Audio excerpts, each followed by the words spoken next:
Howard, I don't want to get into a pissing match with Sal, the Dago, and with Richard Christie, all right? But you're absolutely right, Howard, and you're way too nice to these guys. I don't want a pissing match, Mr. Dago. Shut your fucking mouth. Melrose is great. All right, he Melrose. really is. No, Howard, wait a minute, Howard. You think Chris Rock does this, or Jerry Seinfeld, or Craig Gass, or any great comedians? Come on, you guys are cheapening yourselves. Jerry Seinfeld, Craig Gass, and who else? Chris Rock. Where did you get those? Where did you get Craig Gass? Louis Black. Oh, Craig Gass is brilliant. Actually, Craig Gass is in his basement right now developing a T-shirt. Chris Rock probably's got a line of T-shirts too. Probably. I don't know, but you got to kind of weigh what's worth it and what isn't. Howard, you're absolutely right. Right. All right, Melrose. Hey, Richard. Yeah. How much are the pictures? The pictures? Yeah. You got to go to the richardandsalshow.com. I don't know. I don't even do websites. You see, Howard's right. Well, you don't do that, Richard. You want to be a big star? You ever go to you talk about Disneyland, what a bunch of rape. Right. They take a picture of you off that ride. As you're shitting in your pants going down. And you have to go buy it. It's like, guys, come on. I mean, you're going to take a professional photographer, going to take a picture of you and then charge for it? I mean, what kind of business is that? Well, we're not hard-headed. What are you, bar mitzvah business? We're taking your advice. I mean, Richard, I want to buy a picture, okay? Okay. I want to buy one. Do I have to give you my address right now? No. Yeah, give it to us. Go ahead. I'll give you my P.O. box. Can I do that, Howard? You don't have to buy one. We'll send you one. I want to pay for it. How much is it? Well, you got to come to our show and take a picture with us. I live in Los Angeles, California. He wants to know We're coming to California Memorial Day weekend. He's trying to get you to say how much it is. Yeah, how much is the T-shirt? I want to buy one. I want to pay with Jewish money. Probably, I think 15 or 20, something like that. 15 to 20. How much autographed? I think it's 15 regular, 20 autographed. Can I get a personal autograph from Melrose Larry Green? You really want to be the guy who does that? I see Gilbert do it. I see Gilbert doing that. I go, what a schnurr. Now that we got reamed for an hour about it, I don't want to. Listen, I think it was good advice. I wasn't a ream. I know. I want you guys to make money. I know you do. But I'm not sure this is the right plan. That's all I'm thinking. Immediately stop charging more for the autograph. You should do that. Yeah. Okay. Yeah. It just looks a little cold. The audience is pretty generous with us as it is. They bought satellite. Yes. I understand you guys didn't see that directly, but maybe your fans went and purchased the ticket. It's enough. They asked them to spend some money on that. They did it. They probably bought drinks. Yeah, they did. They're very gracious, generous people, and we're how much grateful. more generous They you are want them? keeping you in the club. They sure are, and we appreciate it. All right. Thank you. Howard. I know every day, people come up to me every day. Do you know if you made a T-shirt, how many they'd sell? I go, I don't care. Sure. Now, I'm not saying I always had a lot of money. I made nothing. No, it's certainly true with you, Howard, because I never once had that. 20 years ago, when you were when you weren't making money, you could have taken on that opportunity, and you didn't. So it Sometimes says a lot the radio about station would put a picture of me on the T-shirt, and they would give them away. That I was thrilled. I mean, they'd give away a picture. But if they started charging for it, I would have been embarrassed. I remember even that you would talk about taking pictures with Imus. It would burn you up, even though they were free. I mean, just getting involved in those promotional things that you thought were cheesy. Oh, and well, stuff. I didn't want to be associated with him. Yeah, it was just... I was better than him. Right. And now people used to look at me. You think you're better than Imus? He's the top of the world. I go, it doesn't matter what people think. I know I'm better than him. Right. You don't want to be lumped in with that shit. I'm a star. And then they fired me. All right, thank you. All right, Howard. Thank you. Melrose, please, I got to get out of this. I want to wish you and Dawn a good. I don't know. I love when you do that. All right, boys, you could, but don't. We got it. You could sell whatever you want. Just think about it for yourself. Yeah, right, definitely. All right. Thank you, Hal. All right, boys, go ahead. We love it here, by the way. This is like the greatest job we could ever dream of. All right. Okay. Everybody loves it. All right, get out of here.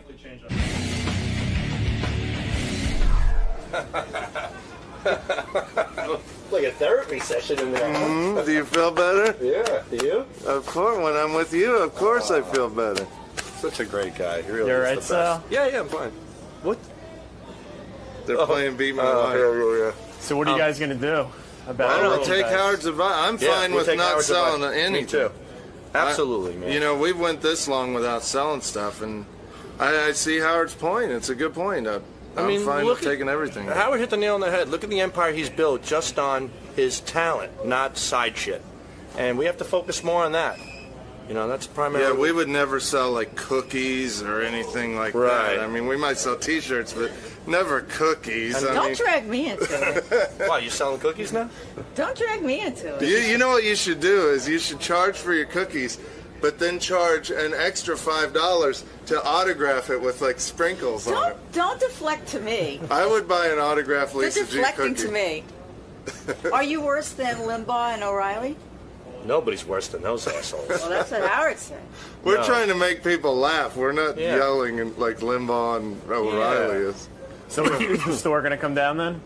Probably. I think so. Like Howard said, use your head. You know, maybe the autographs, the pictures, and stuff. You know, he really made us see the light, so to speak. Maybe we'll have a Richard and Sal show T-shirt, and that's it, or something. Yeah.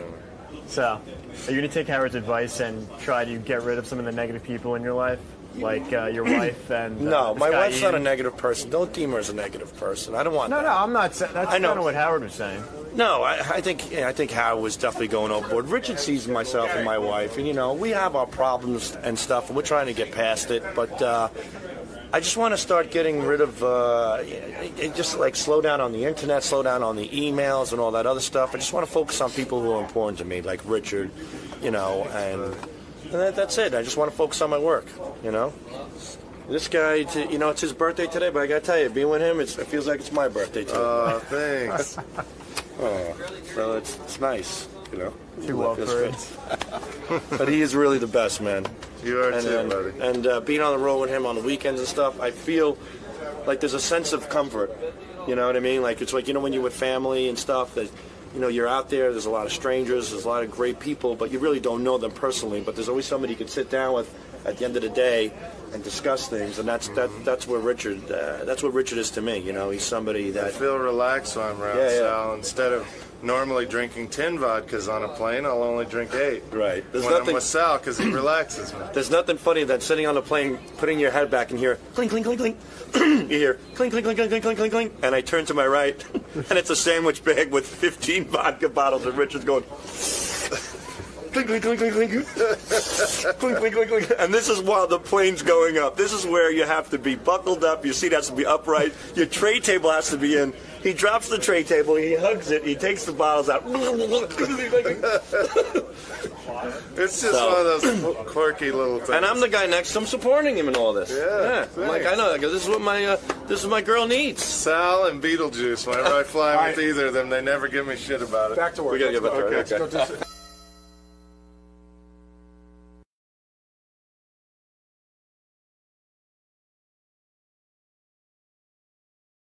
Lisa G has what's going on in the Howard 100 newsroom. Lisa, come on in and tell us everything what's going on that you're following. Lisa? Hello. Hello.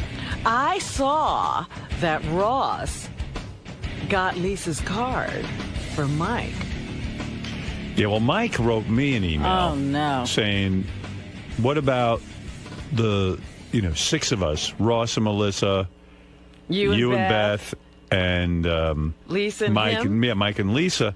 What about we all get together? And I was like, dude, what are you writing me for? Write your buddy Ross. He's the one who's got to give permission for you to date Lisa, evidently. That never works because you don't end up talking to the person. Yeah, that big group date kind of thing? Beth was like, I don't know why Lisa and Mike don't get together. But Beth was like, Lisa's so cute. Like Mike would be thrilled to be with Lisa. Wow, thank you. So, I'm going to see her today. Who? Mike and Juliet. You're going to go see Beth? Yes. Oh, I thought you were going to go see somebody else. No. Yeah, Beth is on the Mike and Juliet. Did I mention that? No, you didn't. Yeah. She's sitting in for Juliet today? Yeah, it's Mike and Beth. Great. What you wearing? She showed me. Now I'm having trouble remembering because it was like 2 days ago. She's wearing a cute dress. She'll look hot. Did she do another fashion show for you? Yeah, she put on 3 dresses. One I put the kill on. I didn't like it. You didn't like it? Why? Listen, it was now, great. If you put the kill on something, does it mean it's dead for all time? No. Or just not right for the show? Not right for television. I see. Too much yellow. Okay. And, so there was some outfit that I thought she looked really hot in. But Beth has these theories here. I don't want to look too... She wants to look... She's thinking of the audience and the daytime, the day part and all that. Yeah, she's got all theories. And you can't tell us about that other TV project she did? No. Oh. No, it's premature. All right. Yeah, trust me, I'll tell you when it's time. Why doesn't Mike just call Lisa? I don't know. There's this whole thing going on. It's so weird. Like, just go out, and if you don't like each other, fine, just be friends. Meet and for a cup of coffee. He's being very high schoolish about this. Yeah, but His other bros are blocking him, Yeah. and he doesn't know how to make the first move. What's going on? and what does Ross care? Yeah. Oh, Ross was wholly titled. You know, he was invested And you know in what? this. In all fairness to Ross, I think Gary put the kill on it. Really? Yeah. Gary Delabate? Yeah. Gary came in and confessed to me. I was blaming Ross. It's more Gary. I didn't put the kill on him. He asked me what Lisa was like, and I said she's a very nice girl. And he told him that she isn't fun. He asked me if she likes to party, and I said, I don't think so. If somebody asks you, does Lisa like to go out and have fun at a party, what's your answer, Howard? Be honest. I don't know Lisa. And you know, here's my point about romance, okay? If you put it that way, that Lisa doesn't like to have fun, she doesn't like to party, what do you say? Lisa will go out, Lisa will drink. Does the guy ask me, does Lisa like to go out? Does she like to party? And I said, I don't know. I don't think She doesn't, you know what? She's not 12. She doesn't want to hang out till 4 in the morning. No. That's what, and I said to him, I said, listen, and I told you this, I said, I should never be the one. What kind of crazy parties is Portnoy going on? Well, I was going to I've say, seen Gary Portnoy. was talking directly to Mike about this. Yeah, I've seen Mike. I don't see him go. You know what? I think, like most guys, he's probably looking for somebody to share some time with. And how old is Mike now? 44. Yeah, it's time. Well, it's got to be time to settle down. It's got to be his time, not your time. Hey, You know, it's but fine. he could just go out on a date. And What I is told this him that. I prelim? When you're he's gotta 44, do? you shouldn't be looking for a party every fucking night. I said to him, you should just go out with her and see what you think. Hey, does she have a cool stereo? I'll make him an apricot sour, all right? Like, to me, I like a chick who, is into me. Yeah, we go out and do some stuff. Yeah, And you know what? She doesn't have to go to every party with him. She's not marrying him right away. Yeah, don't come to every party. No. You know what I mean? I mean, like, give it a chance. Right, no, don't come to Vegas if we're in Vegas. I'm shocked that he's like this. Don't come to the ball games. Gary's Call like... her up and have a conversation. When someone that age says, does she like to party, what is that supposed to mean? It means he's very mature. No, but what does partying mean to someone who's 44, 45? I don't know. Going out, I would. This is what I would guess it means. It means Right. going out, having a couple of drinks, having fun. Like, Lisa, what's a late night for you? Be honest. Be honest? Honest. Having dinner at 8, that's late that's like, wow, I'm eating dinner at 8 o'clock. Yeah, I'm you know what? Forget it then. Because these guys... They like don't Ross, go out. No, I'll And go out Mike- on a date at 8. Absolutely on a 8, weekend.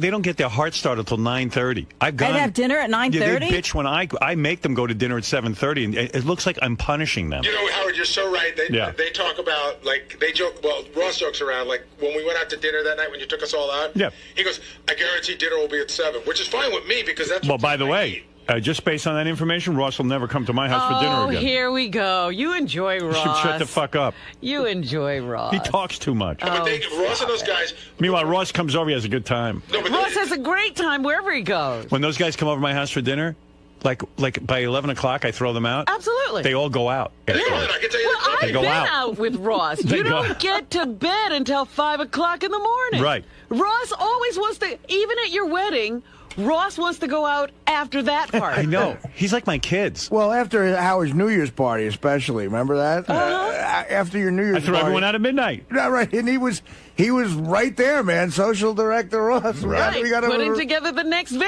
I And don't it was know how he fun. does- Yeah, What those he put guys together was fun. When they hear 8 o'clock, it's like, oh, what a dinner? drag. And Ross, they like to go out to the clubs.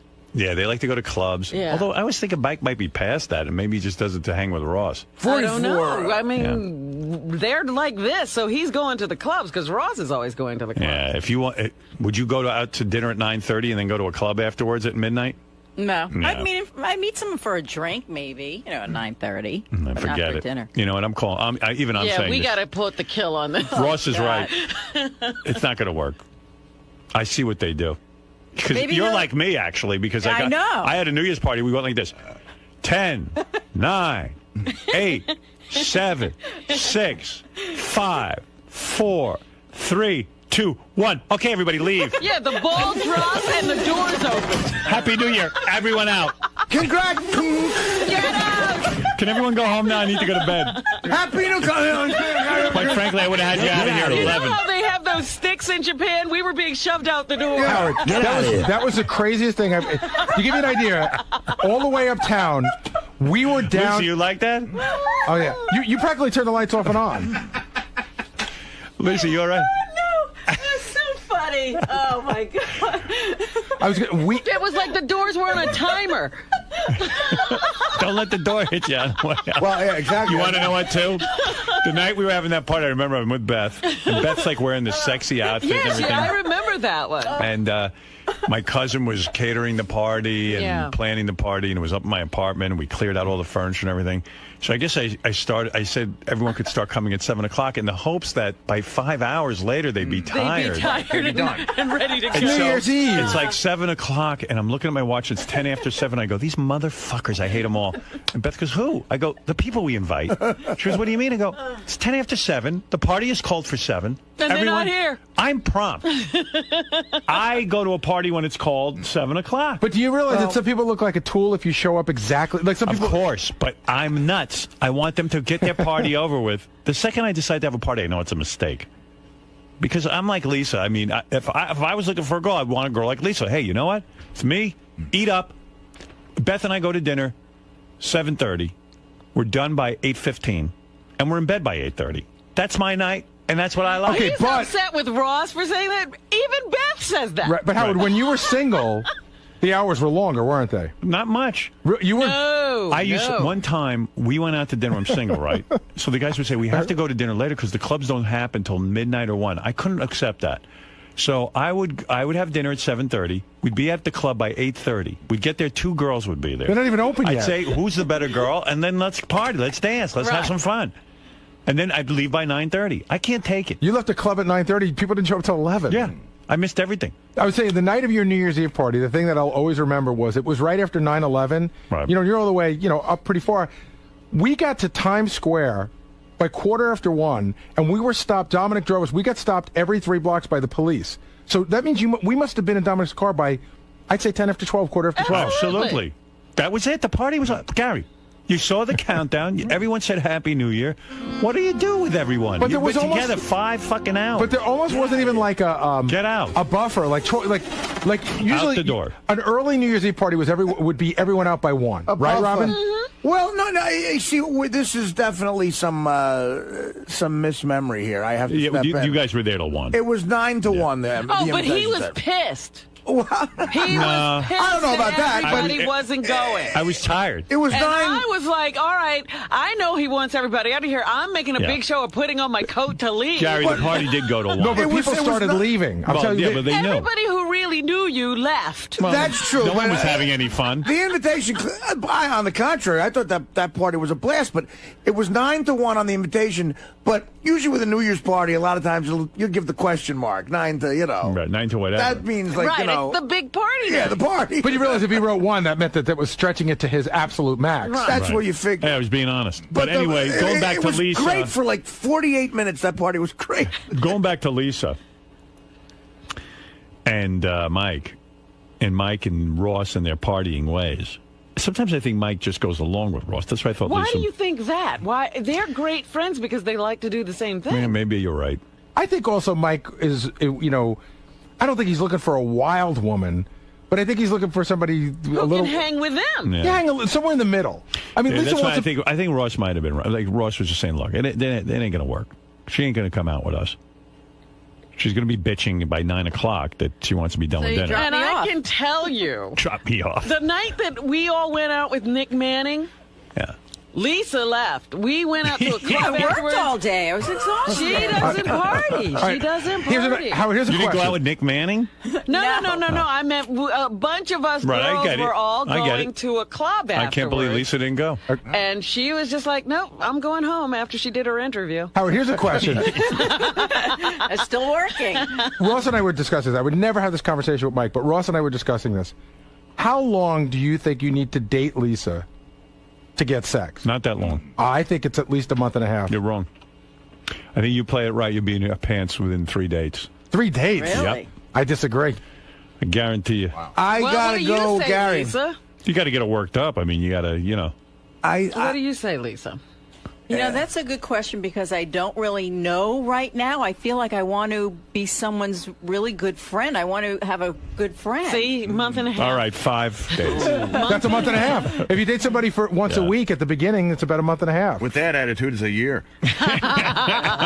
Well, yeah, she'll meet you for a drink. Does that really count as a date? And really you gotta good sign friends? something. Like, I how don't good a know. friend? Like if I thought he was just hot and I wanted to have some fun with him, Right. then to be But right you don't away, think. But you don't care. do that. I think you say you do that, but you don't. When's the last time Who's you thought a that guy was hot? hot, Yeah. Right. and you just said, "Okay, fuck it, I'm gonna have a great night with him"? Dr. Dre? Seriously, how many times in your life has that happened? It used to happen more, Really? more like that, yeah. But when's the last time it happened? How many times this millennium has And it what happened? time of the night is this This happening? happened this millennium. It did. But here's the difference, okay? You are the king of all media. You and I have the same lifestyle. You have married a supermodel, a gorgeous woman. Here I am. I have the same hours as you, and I can't find a date. So what's going on here? So nobody in radio can get a date? No, it's just like I don't get it. Like why we're having this big conversation that he doesn't want to meet me, that I'm not fun, I don't like to party. Yeah. So I have the You same don't. lifestyle as you, but Yeah, I'm not Yeah, fun. but you met somebody. I met Mike doesn't somebody- want to date him either.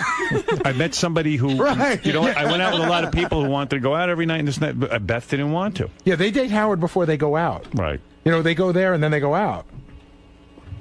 They date you, and then they go. What do you mean? You mean? I mean, like if they, like Howard says, like they go to dinner at Howard's place, out by 10 or 11, and then out to the clubs. I've been with them. We've been in the clubs till 2 or 3 in the morning. Right. That's the way it goes. What can I say? I get up early. I go jogging. I don't Ronnie's know. screaming out there in the hall. I've just been handed a note that he wants Lisa G to shut the fuck up because he knows why she can't get a date. Well, then he, Come on in, she's Ronnie. asking. Oh, he You hasn't should been come on in the and air in a tell month. her. Boo hoo hoo. Ronnie is very passionate about the Lisa G subject. He is very passionate. He is really. I haven't even gotten to my headlines yet. He's a nobody Lisa cares G about that. fan, obviously. He has observed. Well, fan, I don't know. He is. You bring up Lisa G to Ronnie, he's like, fuck her. Where's Ronnie? Oh, there he is. Ron, what are you screaming about in the hall about Lisa? No, I'm tired of hearing this horse shit. What do you mean horseshit? It's horse shit. She doesn't want to go out with anybody. Oh. What do you mean? She's got her little stupid life going on. Stupid life. That's what she likes. She doesn't really want to go out with anybody. Or she would have been going out with somebody Do you a long want to time go out ago. with someone? Yeah. You do. I don't Ready to think so, date dude. again, yeah. She's into her whatever, her violin, whatever She's she saying. plays. What do you know? She's saying. I she don't does. know, dude. You could tell. Why can't she Everybody get a date? Everybody's saying it out there. I'm just out there laughing about it. That's all. Well, wait a minute. There are a lot of guys around here, Lisa. Nobody you. Nah, You're attractive. No, definitely not. I mean, your looks aren't your problem. Oh, thank you, but no, not here. Mm-mm. You wouldn't date somebody you work with. Is that? I haven't the met rule? someone that I would even think that way about here, and most people are married. Besides, she has the same lifestyle as you. You know, I mean, you know. Everybody Right. here has the same life. Yeah, I mean, you know. Well, we all You do can't pretty date much. Mike She doesn't want. Ganji? She, you know. Yeah, that's right. That's what I was just yelling about. She's hanging out with Ganji. She's looking for a best friend. Why don't you go out with Ganji? Yeah. Would you You be? mean as a friend? No, Yeah. it's a date. Yeah. Well, it's the Oh, same because thing. I know his type. Oh, You know, Miss Howard TV. right. That's his Right. type. Yeah, but he's friends with them. He doesn't go out with them. He doesn't have a girlfriend, believe me. Ganji's a good guy. You don't think Mike Portnoy would have a good time Nah, with Lisa? definitely Why? not. He's a party guy. Yeah. You think he's quiet? He's not. I mean, I hung with him a few times. I hung with him a couple of weeks ago, actually, with Ross when we did that thing for Sirius with the guys who won that contest. And he came into Rick's and hung out with us. And he likes to party. He's a party guy. How late was he there? I don't even know. I don't Probably like remember. 3 in the morning, right? Probably. Yeah. Yeah, he's. Yeah, they that's- don't come home early. These guys. These guys, when you're waking up, they're coming home. I keep hearing the Eddie Murphy song because it's so ridiculous to me. Yeah. You know that I like to Party all the time. These guys love to party all the time. Yeah, I did too when I was 30. Right. I was kept up right with the best of They them. love it. You really did? Yeah, of course I did. I can't see it ever. Of course I did. Well, I should can't be see the it. same way. Why would I want to be the same way? I don't know. I'm with Lisa on this. I can't see staying up past 10 Every o'clock. once in a while, it's fun. Dude, if you're out there I've gone having out partying with those guys, and we had a blast. if you're out there having a good time, why would you want to go home? Okay, I'll tell you what it is with me. Here's the thing.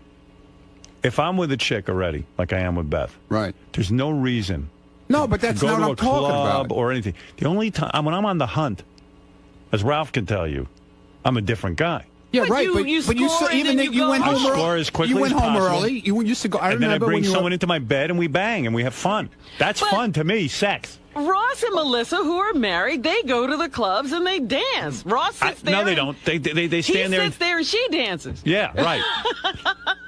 They sit there. I don't even think they talk to each other at the club. I don't know what they're doing at the I club. don't What do they understand do the till? club thing either, but I've seen it, and it cracks me up. I will go to a club just so I can come back here and tell you what it's like. No, If that someone can't wants be. to take No, me to that's a not no, fun. that's like That's doing a not fun. news story. Yeah, you got to do. You got to take the plunge. Right. I'm telling you, I was in Atlantic City with Mike and Ross. It was the greatest time. But what did you do? We ran around. We were at the Borgata. Tell me what the fun All right, was. so first we had dinner. Right. Okay, that's fun. At what time? I think it was early because we were there because Booker was having his birthday party. Okay. So we ate dinner early that evening. Then we went to Booker's birthday party. We stayed there for a good 10 minutes. Right. Because that wasn't fun. Right. Then the guys wanted to gamble, so all the guys split off and went to the tables, and the girls went to one of the bars, and we sat there and drank and told stories and laughed and got hit on by the guys at the bachelor party. And then we came back, rejoined the guys, and we went to another club in the Borgata where they had this band, and everybody was singing along with the band and dancing. And then after that, we went back to the tables. Some people went to breakfast, and it was about 5 o'clock in the morning when we got to bed. See, the thing there that's fun is gambling. See, that's But we for didn't us. do it yeah, for a girls, long, I don't long understand. I could gamble into the night, but the fact of the matter is, for the most part, that sounds like torture to me. Like that's just like someone. If they put me in a concentration camp and said you have to stay up all night, that's what that would be. But we'll play some music while we do it. I mean, it's just I don't know. Maybe it's from getting up early all these years. But it was fun that night. Yeah. We had a great time. It sounds horrible. I wouldn't want to sit and talk to people all night, hear their funny, dumb fucking stories, and I just after a while it's It wasn't enough. an all-night thing. Dinner was fun because it was like crazy, and the table was, we had 12 people at the table or something. A great conversation. Gives me a headache. Too many then, people. Off to the birthday party, saying hello to everybody. Moving out of around. there. I hate that. Then going, the splitting up, the guys going to gamble for a while. I don't know. I don't even annoying. think they gambled for more than an hour. And then So we all annoying. went to a club and listened to some now music. I have a headache. You're so funny. That would drive me crazy. And even last week, I met the girls for drinks before the McCartney thing. Then we did the McCartney thing. Then we went out to dinner. I didn't get home until 3 o'clock that night. You're Wow, where'd kidding you go me. for dinner? Saturday night? Spice Market. Yeah. Oh, that's And fun. you're not yawning the whole time? You're not ready for bed? No. No? Wow. Ah, shut up. I'm just jealous. Spice Market's fun. I've been there. Yeah, So you that's had a fun cool there. place. Yes, I did. But Robin Well, has you're done home this. by 9. Robin's done a whole 180 where she has this lifestyle now, and I guess it does give her a lot of energy. She goes out and parties. I mean, but So, like, what did you eat at Spice Market? Steamed broccoli or steamed cauliflower? I didn't have steamed anything. I had whatever vegetables they serve at Spice Market. Oh. And pick it there's out of the sticky dumpster. rice. Pick it out of the Stinky rice? We have no food left. Get it out of the dumpster. Coconut rice. Give me some of that stinking rice and give me some vegetables. Serve it to the nut at table 4. sell it to the 34 and 4. What? Yeah, but I want to know what. All right, Lisa, what is it, Ronnie? Thank you. I don't. So What she, would entail fun at a party? Like, if Lisa's at a party, what's fun there? What do you do at a party that's fun? what does anyone do? I don't know. Stand around, talk, Right. That's partying to you. Artie should come What to is come to a partying? cookie party one year. That's what- that's fun for her. Well, partying when I was in my 20s and early 30s in New York meant, What? getting Doing coke. blow. She's not going to do blow. Right, but I'm saying, but she never was like that. No. So what's the... Look, she's a cookie nice party. girl. If you Yeah. wanted it, listen, if I was Mike, this is the way I'd look at life. You find a nice girl, you want to spend time with her, if they're attracted to each other. Well, nobody's going to have your lifestyle, Well, Howard. I'm telling you what they should have if they're Oh. together. If you really want to be with someone, you do things together. You don't have to share every interest. You go to movies, you whatever it is, you hang out. And if you enjoy her conversation, you think that she's a reasonable person, you have a fun time together. But these guys, they're looking for parties. They're looking for the 3 in the morning. if that's what he's looking for, then you're not the girl. Right. It's not. You need someone to hang around with you. You couldn't till do 3 in the that morning. at all, huh? No. No, I'm not talking to you. I'm talking to Lisa. No, I'm You answering for really- Lisa. You really enjoy Mike. You're looking at the clock the whole time? Yeah. No. I've been with Mike. I'm looking at the clock all day. But, it would never work. With Never. this shift, your eyes No. do No get way. a little droopy, just like, Yeah. you know. Ronnie's right. It would I'm right. never work. And Ross is actually right. It won't work. All right. There's a lot of opinions All right, going on so- about Lisa out there that she hasn't been out really since 1973. All right. I thought there might be a match, but what do I know? Never happened, dude. Okay. No way. You're Thanks, going Ron. to have to think of someone else, Howard. All right. I'll get to work on it. I can match her up with a lot of good guys, but most of them are married. Yeah, that You won't are work. the worst. But they would go out with her. Why not? These guys would definitely go out with her. And they want to be done early, too, because they got to get home. Yeah, they got to get home to their wives. Yeah. You need a married man. Yeah. You kind of do. You know, he'll have dinner with you at 6, go home and have dinner with his wife at 8. Yeah, that might be true, actually. Yeah. Yeah. Ron, Yes, sir. what kind of guy do you think is good for Lisa? Ganji. Ganji's the perfect match? Yeah, Ganji's perfect because he's every girl's best friend. So it'd work out perfect for them. They could go to dinner at 6, be home by 9. Ganji passes out. He goes to sleep at 9:30, 10 o'clock, and he's always sick. So, you know, that'd be a perfect match. She could take care of him. Yeah, she could take care of him. She could, you know, put hot towels on his head when he has his little fevers and everything. It'd be great. Her and Ganji would be really good together. But this Mike guy, She's a wouldn't be, homebody. Ganji likes homebody people. but You know? this other Mike wouldn't. You don't think? he's a good idea? No way. Mike likes to party all the time.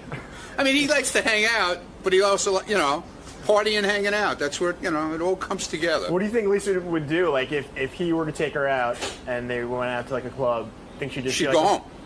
She She wouldn't take stay. it? She wouldn't stay. She would say, "Could you put me in a cab and send me home?" Because she came to Rick's one night. She had to do.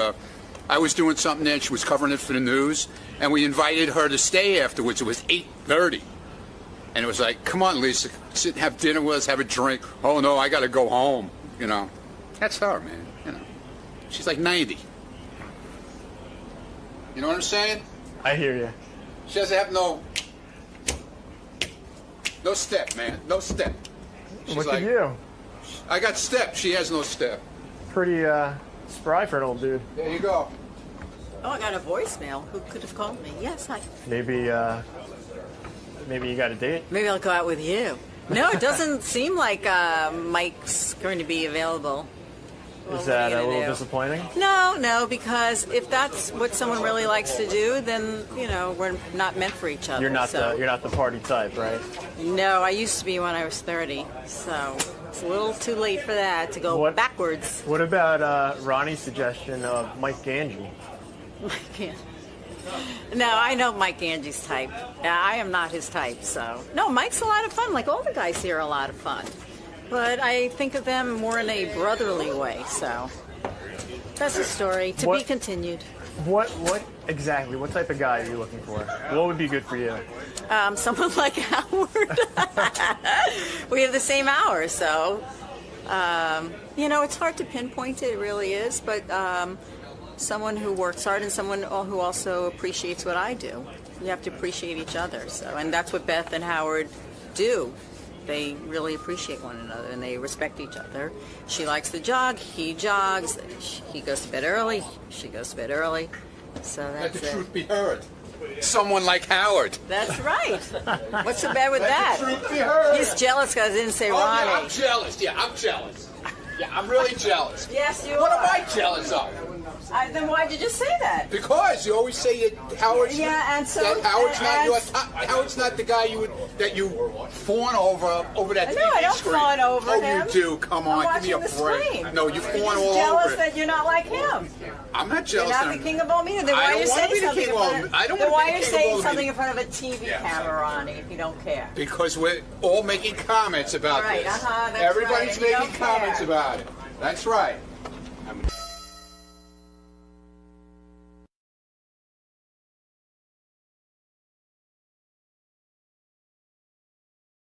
Good morning, everybody. What's happening? Yeah. Got an exciting show for you today. By the way, stopping by in the show today is Joe Frazier, one of my heroes, who I believe was a great world champion of boxing, who was 10 times more talented in the ring than Muhammad Ali, and 10 times the man Muhammad Ali was. That if people who are boxing fans or just fans of great, iconic heroes, the true hero of that era was Joe Frazier, not Muhammad Ali. Start that again. Well, I think you really need to watch a special that's going. In fact, that's why Joe's here. HBO has commemorated the Thriller in Manila, which I know. I saw that promo. It's a fantastic special, and what you begin to learn is that Muhammad Ali was a monster. That. Well, let me tell you about it. I know you can't believe it, but the real champion was Joe Frazier, and the real people's champion. You know, don't forget, Joe Frazier was a man of the people. Grew up on a farm, worked farm life his whole life. Muhammad Ali worked at one thing, being Muhammad Ali. Never held a job except being Muhammad Ali. Oh, and when it came, hold on, when it came to fighting, he called Joe. He did the worst thing you could do to another black man. He said that Joe was a race traitor. He said that Joe was a gorilla. He was ugly. He was too black. And he said he was a traitor to his own people. And Joe Frazier was a guy who was just boxing. He was working his way like any other man, trying to find his way in life and make a living. Muhammad Ali went and spoke before the Ku Klux Klan. He went and, if you can believe this, spoke at a Klan rally and said to them that he wanted to see the races separate, just like the Klan. Oh, yeah, that he approved of the Klan and palled around with the Klan. The very same Ku Klux Klan that was tying a noose around his brothers' necks and lynching and burning crosses. He sat there. Well, I think that you're not looking at it in a certain context. You're looking at it as a white man. Look at it as a black woman. No, but I'm looking at it as a person who grew up in a confused society. What Ali did to Joe Frazier was worse than a lynching. Did he call him Cassius Clay before Muhammad turned on him like this? You can't answer that question. I think, yes. No, you have to watch the special. I can't answer the question. Okay. The fact of the matter is that Muhammad Ali was beating up Joe Frazier so badly that his own people, black people, would boo him and shun him. And, I mean, what did he have? You're not answering my question. In the verbal war, he went Cassius Clay. Big deal. He didn't call him a gorilla. That was the thing that he got really upset about. You got to know what upsets people. He sat and held a rubber gorilla in front of Joe's face. And white people loved it, by the way. You know, for years, dark-skinned black men were, ugly and disgusting, and Cassius Clay went right into it on him. Excuse me, you act as if Cassius Clay was enlightened. Cassius Clay did terrible things to Joe Frazier, race baiting. Cassius Clay did the same things that black people are doing to each other today. I'm talking about Cassius Clay, your hero. Today. And Joe Frazier. Never said he was perfect. Joe Frazier was a better fighter. He was not a better fighter. Was not a better fighter. He was. How come he lost twice? He lost once. He lost twice. Let me tell you something. Hold on. The second, you don't know anything. What is it, Gary? Okay, he won the first fight. That's right. He lost the second fight. And by the way, okay, go ahead, yeah. And this fight, Robin, you know the story. Ali wasn't getting up for the 15th round. And Joe didn't get up first. That's why the fight was lost. Joe was blind for the last 4 rounds. His eye, blind in his left eye, right eye closed. And he had a manager. These were terrible, terrible fights. But who was declared the winner of the third fight? But I'm just saying. That's exactly right. He was lynched. He was lynched again, Joe Frazier. Joe Frazier. Here's the proof. Forget everything else. See who's talking and who isn't. See who's walking and who isn't. Well, maybe Muhammad has paid a price for the way he lived his life. Karma. But Joe Frazier not doing all that well either. Joe Frazier lives in Philadelphia in the gym that he trains in. He has no money. It's a very sad story. He has no money. You don't have a lot of money, no. Oh, dear. I didn't know that. I mean, he made a lot of money. Sure. Listen, what's he doing? Who knows what he spent it on? Probably with Bernie Madoff. Well, Ali didn't have a lot of money either at the end of all the things. But here's the sad part about that. Muhammad Ali they've whitewashed his image so much so that people like yourself buy into him. Well, he did do a courageous thing, and that is why people revere him, not for who he was, but he did a courageous thing. But so-called Cassius Clay, Muhammad Ali. You can call him that now because he can't beat you up. Let him come in here. I'll take him on. That's right. I know you Bring in Cassius Clay. I'll kick his ass. Cassius Clay, Muhammad Ali, like you like to call him, he's a character, this guy. He is a character. But he got to sell the rights to his name. He got recently, I think, about $50 million to have his estate run. And Joe Frazier's name is nothing. And Joe Frazier was a great boxer. But you know why?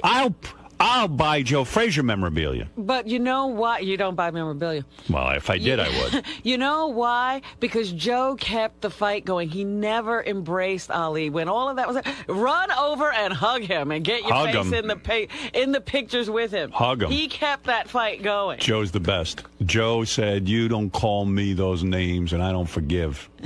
And I love Joe Frazier. And that's been great for him. I love Joe Frazier. I love Joe too. No, you don't. You just don't know what it is to be black. Yeah, I do. I know better than you. You have no idea. You live the life of a white woman, a white princess. What? You live the life of a white princess. I'm a black princess. I'm blacker than you. Believe me, I've been the black man. You and this documentary, you are white people analyzing black people who were raised in a racist society and driven crazy. I'm a person. This demonizing feeling for Joe Frazier. You're a narcissist at a 34. Of a simple man. Oh, boy. Is ridiculous. I'm like, who are these? It's white people who did this documentary. You have a 34 rating as a white narcissist. Man who did this. I'm like, listen to this music. Listen to what they're doing. Yeah. They say nothing about the context of being raised in this racist society. Say what you want. I was raised in a racist society. And I didn't you have use your race. problems, and look at what you're doing now. No. You're analyzing people who you can't understand. Joe Frazier is a true champ, and he will be here today.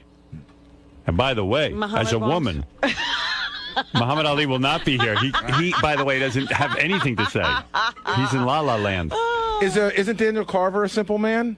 He's simple. I don't expect... Wait, hold it. You expect me to think Daniel Carver has a rational thought about something? So you forgive Daniel Carver? Right. I do forgive Daniel Carver because he's out of his mind. I don't pay attention to Daniel Carver, and Daniel Carver has nothing to do with how I feel about myself. But would you say then that goes to all people in the KKK? Yes, they're dumb and under some delusion that I have some responsibility for how their lives are. So Ali is dumb too. Absolutely, he's dumb. That's right. And Joe Frazier is the people's champion. Read what I say in my book.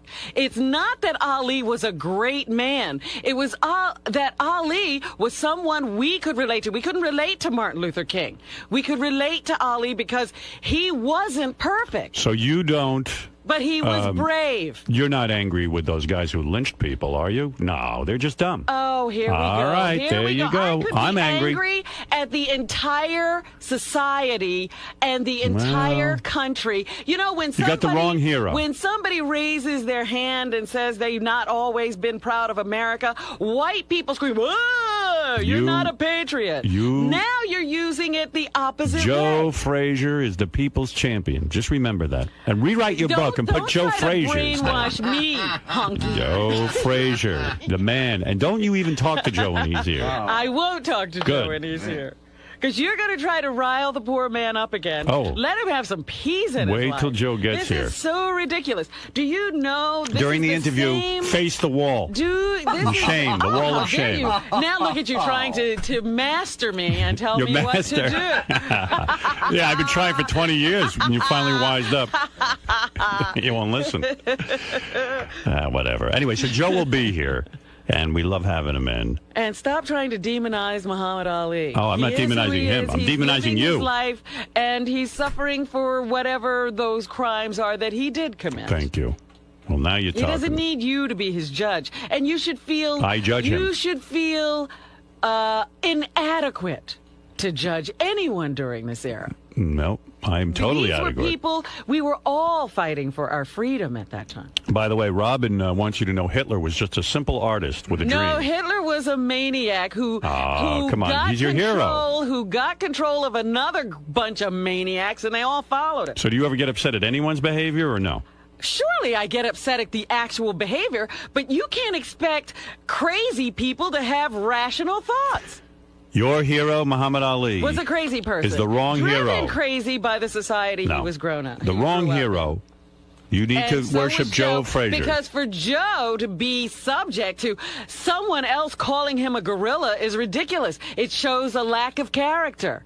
No. Yes. Joe had a family. You can't. That people. was part of the problem. Stop it. You've never had a national figure, a beloved national figure, sit there and ridicule Are you kidding me? I've been called names all my life. No, not on the world stage. Absolutely. People have Who did that? ridiculed me. Who's the maligned prominence? me just for working with you. Who is the prominence of Joe How of about Muhammad the woman Ali? who runs Ebony magazine? Oh, How I never heard of her. Almost every black organization. Never heard of them. They shun me. No. Shun me. Bullshit. Bullshit. That's right. Have you ever seen me in Ebony magazine? Yes. No, you haven't.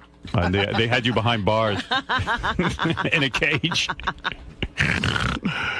People have called me the same names they've called Joe. I'm going to put you on the cover of Howard Stern's Ebony. I'm buying Ebony magazine. Look, you'll see the real hero come through those doors I love today. Joe, but you can't carry on like this. It's ridiculous. You will see the real hero. It's ridiculous. Right, Fred? Unfortunately. Who do you side with, Fred? I think you're being overly simplistic of your evaluation. Robin. You're talking about He's talking to you, Robin. They're about 3 years away from being lynched in the South. I think it was a black guy trying to wrest any sort of control for himself in the world. I want, you And to, to apologize to Joe Frazier today. But I do like Joe. apologize to Joe. And I Love think Joe. it was gamesmanship on Ali's part. Absolutely. And Joe fell into the syndrome, just like George Foreman. Well, we all can't be as strong as you. And by the way, what is it, Gary? You know, there's one interesting part that you're leaving out of this. This ridiculous documentary. No, just as far as the relationship, and this is a true thing, Robin. You know, when Ali couldn't get a fight because he was out, you know, Joe Frazier went to the Pennsylvania Commission. I know all of this. Right, and they were in the back of a car, and Ali had no money. Yes. And Joe Frazier handed over I know. So, if you're doing that, how could you turn around and do that to Frazier? It's simple. It's not that simple. They were raised in a society that was crazy. excuses. You have no idea what It's a horrible racism man. is. You have no idea what it does to people. None. All I can what tell do you think is South Africa was all about? All those black people dominated by a few white people. You know why? Do you know why? You're going to let's learn. Because the tribes hated each other. So they couldn't unite to oust their black captors. Okay, but if Ali hated Frazier, why did he take his money? Why was he his friend? He was in a survival mode, obviously, all of his life. Excuses. See, the thing is, I don't think Ali ever hated Frazier. He was just using him. And unfortunately, And Frazier took the bait every goddamn time. That's right. No. Joe was very Absolutely. naive. So Joe's naive, but he isn't. But he didn't He's make not a fun of a bad man's man. race. No, he he's didn't. He's a good man, and I he's think the people's hero. I think the pain that Joe felt a real was being black man. tricked by Ali every friggin' time. Absolutely. Well, and Joe and his Every family. time he Muhammad was the Part of devil. that, and part of that is the relationship between light-skinned black people Hey. and dark-skinned black people. I've made a decision. Not only are you going to face the wall during Joe's visit, but Fred Fred is is. gonna face He's the going to wall. stare at you. I said I love Joe. Are you kidding? You're out. See, you can't do both. I mean, Ali- Howard wants you to choose. Choose, man. Ali even cheated the Foreman out of his championship. Absolutely. You ever see? There's a thing ESPN had on about like don't blame George Foreman for losing to Ali because Ali went there and he did some pretty amazing He did gamesmanship stuff absolutely to the same Frazier. thing. He would Same want to win at thing. any cost. I am with the dark-skinned black man. Well, then There you you're go. still separating the races. That's right. You're still Me and Joe. separating the black people from each other. Joe told me Muhammad Ali's white. On the So other no hand, high I'm the stepping yellows uniter. for you. I'm with the real black man. I'm the uniter. All of us are black, and it doesn't matter what color your Well. skin is. And Then you're not we black. have to realize what racism does. It even turns people against themselves. Joe Frazier will be here, and Robin and Fred will be facing the wall. Thank Here you. we go. Massa says we got to face the wall. Massa's telling you. You better listen. Because we got opinions that don't agree with his. I'm sorry. You guys better face the wall. All right. Mr. Frazier, good morning. Hey. Right this way, sir. Happy birthday. Happy birthday. It's a happy birthday. That's 3, 4 months back. How you doing today? Oh, man, I'm doing fine. You excited to be back on the show? Oh, always been nice to you, Howard. You know what I mean? We're going to talk about what we used to do. What's that? What are you going to talk about? I really don't know, man. I don't mind. Anything, right? The documentary. Moving around. The documentary, yeah. Through Manila, right? Yeah, this way, that way. Right in here. Okay. That's what you talking about. No. What are you talking about? No bullet, no Manila. That's what he's talking about, Pop. Talking about the fight. Talk about whatever Howard wants to talk about, right? Yeah, all the time. You always have a good time when you're here with Howard, right? I always have a good time when I go Howard. You know, me and Howard speak the same language. You guys get each other. Huh? You guys get each other. Oh, yeah. We're good guys. All right, man. Have fun in there today. All right, boogie boogie. World champion Joe Frazier is here. I assume his son Marvis is with him. I'm thinking.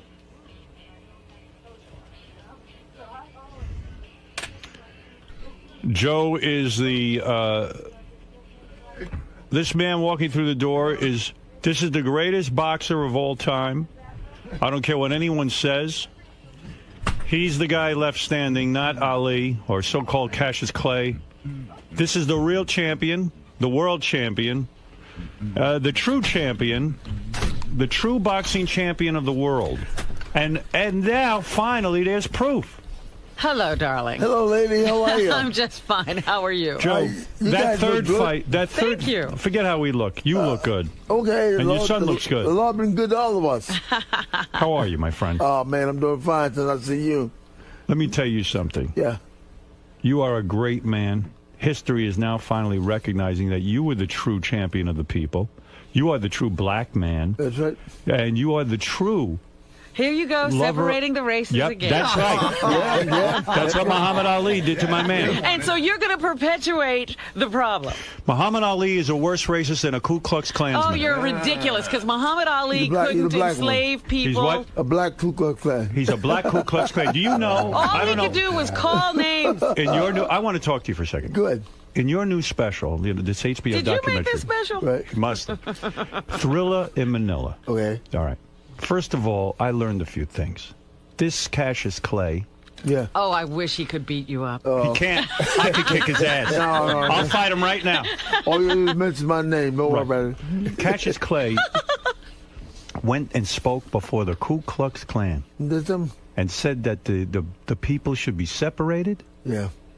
And I can't imagine psychologically what it did to you back in those days when Cassius Clay would sit there and hold up a gorilla and put it in your face and say you should be in a zoo in a cage. That's the worst racial thing you could say to any man. Any man. Let me ask you something, Joe. Well, let him answer, please. I act like one when the bell rang, you know what I'm saying? You kicked his ass. Let me ask you something. I want to bite him on his neck. Joe. You know what I mean? Joe. Robin, please. Did any other black person ever say something to you about the color of your skin? About me? Yeah. I didn't have no problem with that. Come on, tell the truth. My grandmother was Irish. Tell the truth. Your grandmother was Irish. Okay, that's the truth. Hold on, Joe. Let me take you and through a blonde, too. Let me take you through this. I am here to celebrate the new special that's coming out on HBO. I've seen it already, and Robin hasn't. So I'm going to say this. You like it? Do I like it? Yeah. It vindicates me. Yeah. I've been saying all along all these years, the true champion of those fights was Joe Frazier. One champion than another, man. That's right. And this finally proves it. You know what, Joe? Muhammad Ali never did this show. And it's right, because he can't. Yeah, you know why? Because Joe pummeled the shit out of him. He could have done this show at one No. Lady, he had like 3 or 4 movies out. Joe, I'm worried about you. I saw in the documentary you were living in your gym. Yeah. You're down on your luck money-wise. That's what it kind of says. And now I heard you lost the gym. I don't. No, I haven't lost no gym. You got the gym? The gym is still there. I just want to sell it. I'm not losing it. Where are you living then? Here and there. Where? Here and there. Here and there. You made millions. He made millions. He's in a high rise. In a high rise? Yeah, he's doing So well. you're doing okay? Yeah, he's Sure, all right. I'm fine. You're fine. But the guys over the time, Howard, what they have done, I've gave them a way of life. Yes. And you know what they done? They throw it back in my face and walk away. Yep. They went to Butch Lewis. They went to Don King. They went to Bob Aram. They came to the Great Garden and left me holding the bag. Yes. So Marvis and Jacqueline, which is my kids, they don't in it anymore. Well, hey, let it go. You know what I mean? It's a whole lot of nice places that they can make out of. Let's say the Irishman team comes over. You know what I mean? That's a gym, a hotel, a ballroom, a kitchen, all in the one is there. Marvis, Robin doesn't understand this. She doesn't live the life that we have. Oh, my God. Explain to Robin. I want you to explain to my audience what it was like for you as a young boy growing up and Muhammad Ali is busy calling your father a gorilla and making racial remarks about him and saying he's an Uncle Tom. What was it like for you? Well, growing up, being Joe Frazier's son had that one or two sides. You know, everybody in that system would beat you up all the time because you were Joe. Because you were the enemy. But he was the hero. Yeah, he was the hero. Well, a lot of people when I was younger would say that. Well, yeah, your dad's the Uncle Tom, and my dad not an Uncle Tom. Of course not, Uncle Tom. This man bowed before no man. Right. You know who the Uncle Tom was? Yeah. Light, bright, and almost white. Again, Right. we're doing it all over again. I see we've learned nothing. Let me We've tell learned you. nothing. What you mean we haven't learned nothing? We're learning plenty. Watch it, Robin. Muhammad Ali said, and I learned this all in the documentary, I hate Joe Frazier worse than the white man. Yeah, he's lighter than I am. Yeah. He's light, bright, almost and white. When he spoke at a Klan rally, and they said to him, don't worry, champ, we're not going to lynch you. Yeah. You know how many black men were lynched by the Ku Klux Klan, and Muhammad Ali's palling around with them? That's right. I don't think he was palling around. Sure he was. He went and spoke. Why? I don't think they had dinner together. He was just white as them. That's what he was. It's true. You're so right. You're so right. Now the truth comes out, doesn't it? Yes, After there you all go. these years. All on the table. All on the table. Finally, I knew I was right. Man, like the Lord's been good to me. Yeah, damn and right. The Lord's been good to all of us. You know what I mean? You look good. You worked the farms and the fields. Yes, I did. You know what it is to be a black Yeah. man in America. I'm in the back of that mule 24/7. Yep. Yeah. You know Get who up, was with mule. him? You know who knows mules? You. Oh. Did Muhammad Ali ever work a day in his life beside being boxer? No. Who worked? You. Me. You. Oh, Yeah, this is right ridiculous. in the field. Matter of fact, I used to drive the tractor Right. and load it all at the same time. You lost your toes working a lawnmower. That was a lawnmower. I said, Robin ought to kiss you. That was a lawnmower, I said, a riding mower. you know what, Joe? I said to Robin before you came in, you ought to kiss that man's toes. And I remember you didn't have it. Yeah. Right when you want to go out. When you want to go out with What? Joe? When you want to go out with me. We're going out? If you want When are you in town? Huh? When are you in town? I'm in town now. I'm She's leaving town. Actually, I am going right out of town today after work. She looks good, doesn't she? She looks great. Yeah. She look good, you know what I mean? Doesn't she look good? That's a whole new hairdo, too. Different I wouldn't need the pillow. You wouldn't? I wouldn't. Talking about her breast. You wouldn't need it. You mean you'd put your head on those two pillows? No, I had to put the pillow over her head. Oh. You wouldn't even need the pillow. You're all right, Rob. Sometimes when you're not with a good-looking woman, sometimes you put a pillow over their head so you don't have to look at their face. There you go. And with Robin, no pillow. No pillow for She got a pretty face. Thank you. I guess that's a compliment. You know what? Robin, you're a small piece of leather well put together. Oh, why, thank you. There you go. Marvin's a chip over there. He has a poem like Kurt Angle. You always knew how to charm the ladies. He's a minister, you know what I mean? That's why he's trying to throw some good stuff there. You know, you talk about pussy. Let's get serious. Take it I'm not easy. you, You're in but the listen. presence of a minister. All right, but listen. You know when you talk pussy? This I learned in this special of yours. Ali, or whatever his name is, Clay, he took the fight because the so-called Muslim was cheating on his wife. For all the more women. He took his girlfriend to the Thrill in Manila. He was away from his wife. Wife showed up at the plane same time. His wife showed up. She almost beat the shit out of the woman he was with. Right. And here's a man, sir, proud black man. He's cheating on his black wife. Walking with supposed to be the Bible man. Right, Bible man. There you go, Bible man. Bible man. And he got 3, 4 wives. Yeah. Ready to kill each other. Are you saying boxing has hypocrites in it? What you're saying is Ali went to Manila to get away from his wife so he could have an affair with his girlfriend. That's that was one too. Yeah. The fight was incidental. Yeah, the fight was all about. I hate to say a word like this in front of a minister, but pussy. I said. Am I right, Marv? I said at the hotel. He went in the kingdom with President Marcos. Yeah. I don't know what they done together. Okay. I'm gonna leave it alone. What Right. are you implying? Are you Joe? saying Ali had a sexual affair with the president of the Philippines, I ain't gonna say Ferdinand nothing. Marcos? I ain't saying a thing. You know what I'm Let me tell you something. Maybe You Imelda. are no Uncle Tom. You bow before no man. saying? Yeah. No. You had respect for women, Yes. and you are a good man. And here's the thing that must kill you every day. And be honest with me. Joe, you never cheated. Big man. You never cheated. Never cheated on Marvis's mother. You never cheated. No. No, he was a good man. I did a little dip in there. Okay, thank you. Dip in here and there. You know what I mean? No cheating, no. But he would never be cheating. But he would never be dumb enough to invite them both to a plane. I just stop and go in there and tell them I can't do it. You know what I mean? Oh, yeah? I'm a true guy. You know? Walked away. Did you? Walked away with my pants in my hand. I mean, I pulled my pants back up. Let me tell you something. Yeah. All right, so you had some pussy, too. And you never cheated on Marvis's mother, right? No. Never. Thank you. She was a saint. No. That's right.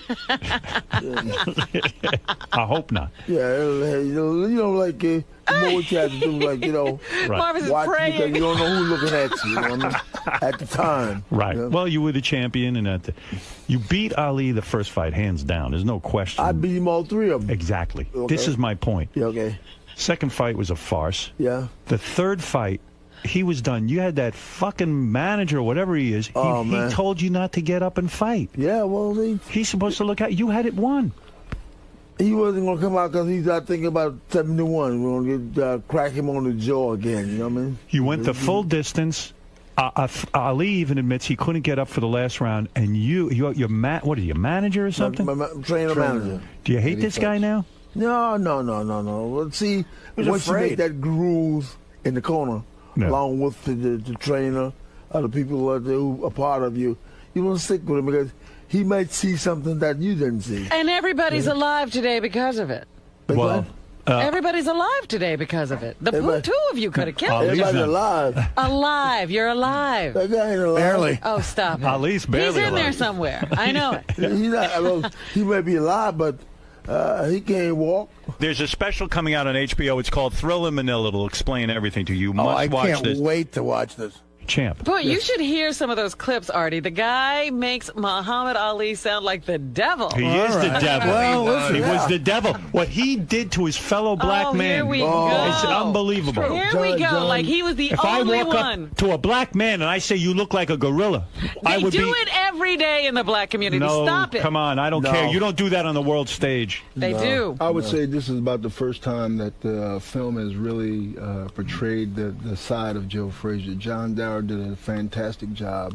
He's a genius. On, just showing Joe Frazier's side of the story. No one else has ever, shown his side of the story. Everybody's heard the Muhammad Ali side of the story, but this film portrays Joe Frazier. You don't feel that it goes too far to one side? You haven't when seen are we it. gonna have You have to see it. Just the story. Doesn't it kill you that Muhammad Ali just got $50 million to sell his name and his merchandising? What are you going to do with it? Yeah, he's not going to be happy. Don't you deserve the same payday? Sure. Why not you? I could let's say you go out and have a good time, put some money away for the kids, some more money away for the kids, get married again. You want to get married again? I'm waiting on you, Rob. I have pictures of you hanging on my wall, not Muhammad Ali. He doesn't have any pictures. I got pictures of you fighting, not Muhammad Ali. I'm the one with the pictures, and it's always both of you. I got a couple pictures of him falling down on the wall. In front of the gym. What you used a brilliant strategy when you fought Ali. You took your fists and you pummeled his organs. Oh, you hit him in the stomach. You hit him in the ribs. Slow them kidneys down. Right. Yeah, the liver from function. Right. You know. He was like in the hospital for days. And you wonder why the man was trying to save his life by getting Joe upset. Don't get Joe upset. Howard, he wasn't going to come out for the 15th round because he was thinking about 71. Right. So they tell me, you got to go. No, Joe not coming back out there. I said, hey, let me go out there. He said, no. It's unbelievable. No. I mean, you're unbelievable. You fought, and I don't know if people understand this. In the third fight, Joe had it wrapped up. He had won. Every judge said Joe Frazier is winning. He was winning on the cards? He was winning on the cards. He's got this manager type. Who knows who he is? He says to Joe, don't go out. It's it. Why would the manager want to hurt Joe? I mean, he was being protective because Joe was beaten up too a little bit. Yeah. A little bit. A little bit. His eye was closed a little bit. I think they both went to the hospital, right? They did. But guess who came out? But Eddie Hutch threw in the towel for Joe. And if he hadn't, Ali never... History would have been changed. Robin, you still married? I've never been married, Joe. I've been waiting for you. I told Joe you were married. I was trying to help you out. You see, the side of the story I always heard was that Joe's... I know. It's time to let me look at you. You want to... What am I, a piece of meat? Yes. What would you do to her, Joe? If you could be alone with her, what would you do? A little small, man. I'd tell her to stand up, you know what I mean? Would you work the body? Would you work the body first? You want me to stand up? Here I am. Well, would you work the body? I'll start from up top. You start up top. What would be your strategy with her? I'm a side scraper. You're a side scraper? Stop the kidneys from functioning? Is she too skinny for you now? A little small, boy, I can work with. You're a little too thin, honey. A little small. I got some remedy jars, you know what I mean? Yeah. A little cocoa butter here, you know what I mean? Lord help me. So what you do to a woman? Rubbing down stuff, you know what I mean? You put cocoa butter on a woman? Yeah, to make it smooth, you know. On the vagina? I mean, I'm talking about the body now. Oh, the body, not the vagina. No. The vagina. These are arms, you know. I'm smooth. Breasts? There you go. Wow. Yeah. Don't go no law. What about the butt? You would rub that down with cocoa butter? Well, I don't move around back too much. I ain't no back man. You were never into taking a woman's back door? Never? No.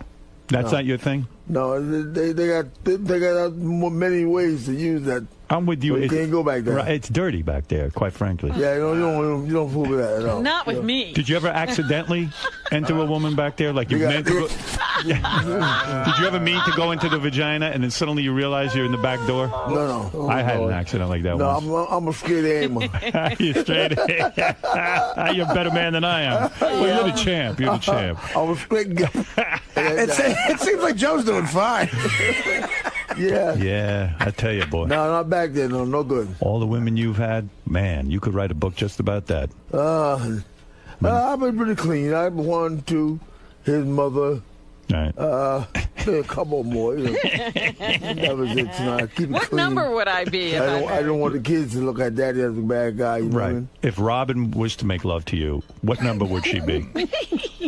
What number would she be? If she, how many? In other words, would she be the 17th or the 1700th woman you ever had? About five. Number five. Five. So you haven't had Get that out of here, Joe. No, I number five today. Man. I'm cleaning chitlins. When's the last time you got laid? Big bud. When's the last time you got laid? About 3-4 days ago. No kidding. Yeah. Marvis, you know the woman? Yeah. You met her? Did you meet the woman he banged? He sees no evil, hears no evil, speaks no evil. So, it's hard for Marvis, you know. He likes to think of you as just, dad. Yeah, he's God forgive, that his wife passed away. Whose wife passed away? Marvis. Marvis's wife passed away? It's been about 9 years now. What did she die from? Cancer. Cancer, young woman. Yeah. Yeah. You getting any? Oh, my God. How long did you, is he back in the saddle, or is he still grieving? He's still breathing. You're still grieving? I have a fiance. Oh, you do? Oh, so you're getting some. Well, I like you. to see me married again because otherwise we don't have nobody to carry these names on. My daughter has a lot of boys, and let's say like they. Marvis doesn't have any boys. Yeah. Marvis doesn't have any no sons? Phrases. No sons? 2 daughters and 2 granddaughters. You better get busy. No sons. No sons at all on my side, I don't think, right? No. No sons. No Frasers. No grandsons. To carry on the Fraser name is going to die, Joe. Can't have that. What's this? The Fraser name is going to die. You don't get busy. Oh, no. Walt Frazier has sons. I got 5 daughters and 6 sons. Oh. Oh, yeah. But none of them have they're it. young guys. I see. You still got a chance. Jeez, I don't know what they do with women, you know what I mean? The 17 and 18 and 20 years old guys, you know what I mean? Maybe these daughters I got married, I was like 16 years old. Oh, you think they should be married Mom was already? there when I was 16. Yeah. Mom was there and her sister. Wow. Really? Yeah. Wow. I've been batting 2 hands, you know what I mean? You were 16 when you had Marvis? And another girl. Wow. Ooh. But you were a real man. He must know how to train dogs as well. Did your mother practice voodoo? No, not Mom. Who practiced voodoo? Grandma did. Grandma from hoodoo, yeah. And when you were living on the farm, you your grandma come over and do voodoo. What would she do? What kind of voodoo? They had a jug in her hand, you know what I mean? Lord bless them. No kidding. I said, Grandma, what that for? To make you better. Better? Better than what? I don't want you to make that shit in daddy of yours. Don't you think she put a voodoo curse on Cassius Clay to put him in this position? But back in the days, man, when it was Joe's, Marciano, Sugar Ray Robinson, right on down the line, these great guys, man, I said, I'm going to be a champion of the world. And my uncle said, he was a rocky boy. Darling, can I have a shot of that thing? That was liquor then. Yes. You know what I mean? Yeah. So that boy will be a champion one day. You'll see. That was his uncle. They all gone. My Uncle Rock. Yeah. Israel. So they believed in you. Your family believed in you. And now, though, you live with great pain. You do. You someone told me you're taking 20 pills a day just to stay out of pain. Is that correct? No. Somebody told you something wrong. But let's straighten that out. I'm a diabetic. Diabetic? Yeah, I'm a diabetic. No pains. He decided that the blood probably could drop too low or go up too high. Right. But it don't affect nothing else, okay? Right. So in other words... With a lower, little too low, I got to get a Viagra. You know what I mean? I didn't know that. Viagra. What did I say? You got to take Viagra. No, I think I made a mistake. I'm sorry. I got to get some vitamin E. Can't believe the champ has to take a vitamin Viagra. C. Did you know that, Marvis, that your dad has to take a Viagra once in a while? He's just joking around. No, he's not joking. He takes a Viagra. Sounds like he's fine. He has hypertension also. So because of that, you have to take the Viagra sometimes when you're with the ladies. Because when you have hypertension, diabetes, it might be a little bit difficult to get it up, right? No problem walking. They decided that sometimes I want to make sure I'm okay. You know what I mean? When you're with a lady, when you were with a lady, yeah. So when do you take the Viagras to get it hard? Do you time it out a certain way? Like how do you work it? No, what I get in the morning, like I want to try different things, like in the E's and C's and stuff and B's. So I probably just drop something in there, to help the E's and the B's and the C's out. You know what I mean? Marvis, he takes Viagra. Yeah. I hate to break it to you. Marvis, he's got to take a little Viagra. The man is not a young man. He takes some Viagra. Smoking Joe Frazier. Yes. He's not going to discuss it with you. He discusses it with me. You see, you don't have these kind of discussions with your father. I do. He can teach you a lot about Viagra. I can't talk to him that way. He's a minister. Right. I'll tell him every now and then. But Marvis is no fun anymore. Ain't nothing wrong with dropping a little Viagra in the E's, in the C's, right, in the B's. Yeah, why not? They help each other, you know what I mean, down the line. You know? Absolutely. You never know when you might run up on something, you know? Marvis gets embarrassed by this kind of sex talk. He's going the godly way. I see what you're doing. But, this is natural. This is natural. We talk about a man's ability to have sex with a woman. These are all jokes. He's a minister. We're just joking. He's a minister. Yeah, he's a priest. He's not that much fun anymore now. You don't want to discuss that stuff, you know what I'm saying? He used to be a lot more fun, didn't he? Yeah, he's still fun. Yeah. He's so fun. Yeah. Let him go and do what he got to do for what he has to do, for the church and something like that. Right. You know? But you don't Does Joe go to your church? I'll try to stop him before they get there. Yeah, Does he go to the church? No. He's been there once. Oh my God! Well, he's always on the road. You know, On the road, he's busy with the Viagra. He got no time for church. He's on the road. Joe, does it make it as hard as like when you were a teenager? Oh my goodness! Does it make it as hard as like when you were a teenage boy? Yeah, it almost as hard as this cane here. Really? How long does it last? Yeah. When you take a Viagra, like, and then you're doing a girl, Yeah. does it after you finish, is it still hard or does it get soft? No, I'll be able to watch it off. Yeah? Yeah, you don't ban on me. Yeah. I'll be able to watch it out. You're able to do it two or three times to the lady? I'll be looking for more. Wow. Yeah. No kidding. Yeah. So you can do it over and over and over. Over and over and over and over. Good Lord. I think with the E's and the C's and the V. The V. helps it out a little bit. Never mind the E and the C. You need the V. I'm not an athlete anymore, so therefore I can do these things now. You know what I mean? You got a young girlfriend? Well, how old is she? we'll talk about that later. Yeah? Yeah. How old are these girls you're with? Big button? How old are the girls you're with? Are they in their 20s? No. What are you, 30? 45. 45, that's the age you go with. 50. Yeah, so they still have needs. They still I ain't want it. going over my age, okay? And what do? They're like, oh, champ. Every minute with the champ, is that it? Don't call nobody's name because it might get in trouble. Right. You don't give anybody's name. Don't they call nobody's name either. When you're with these women who are, let's say, if some of them aren't that beautiful, and you say you put a pillow over their face, did you ever once smother a woman by accident and kill her? No. With the pillow? No? No, you gotta give them breathing room. Breathing room. See, Robin, if Joe ever put a pillow over your face, you'd get breathing room. Stop. So don't worry. He would know to let me breathe. You know how to Thank control the Joe. pillow. Yeah, but you don't need a pillow for her, though. Thank you for not smothering me, Joe. You still married? I'm not married. I've never been married. She's never been married. Oh, yeah? But she has boyfriends. Don't ask what's going on. She's got boyfriends. Oh, yeah. Yeah? Yeah, she loves it. I don't know what he's talking about. She loves it. How many boyfriends you have? I don't know what he's talking about. I think she's got one now, but I'm not sure. I don't know what he's She's talking got a young white guy, Joe. I don't know what. I don't know what he's talking. I don't know what he's talking about. 25-year-old white boy. Oh, yes, right. Sure. Nothing wrong with it. Sure. Yeah, Barely out of diapers, this one. I'm Man. with a kid in a diaper. No Viagra there. No. That's who I'm with. I'm with a kid in Marvis, a diaper. when you were a young man growing up, did your dad ever take you aside and teach you the pillow technique in case you ever with a girl? Did your dad ever teach it to you? You must have learned something from him, right? You know, what was happening? Marvis had more of a quiet life, more than the other brothers of his own. You know what I mean? He's a great man. Yeah, he was a great guy. I like Marvis. he's a true preacher. You know what I mean? Yep. I asked him how he does it. You know what I mean? But therefore, he said, "Look, Dad. I gotta walk right." I said, "Well, ain't nothing wrong with walking right, but when them girls come to see you, you gotta do your job."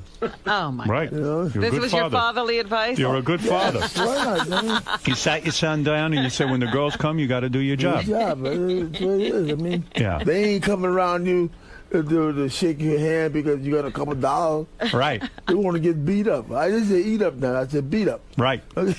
You told him you taught your son early on, you got to satisfy these women. That's right. Did you encourage him to perform oral sex on these women? In other words, some men don't teach their sons that. No, we don't go that way. The black community. That's a little rough for him. Marvis, I ain't gonna get down. I ain't gonna get down too rough on him. You know what I mean? Right.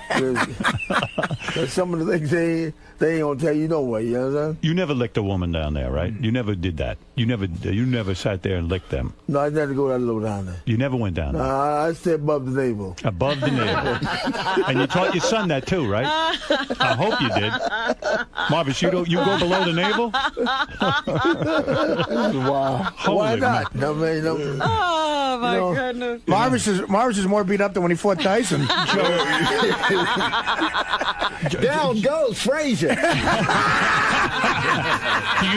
you think Muhammad Ali used to lick all the women? He probably licked them down there, right? Because he bows before the women. I don't know what he done before now. Yeah. At a Klan meeting, he probably did it. I'm sorry. Now, who knows what he got did? to do something now. You know what I mean? He probably can't get it up, so he probably has to lick them forever, for hours.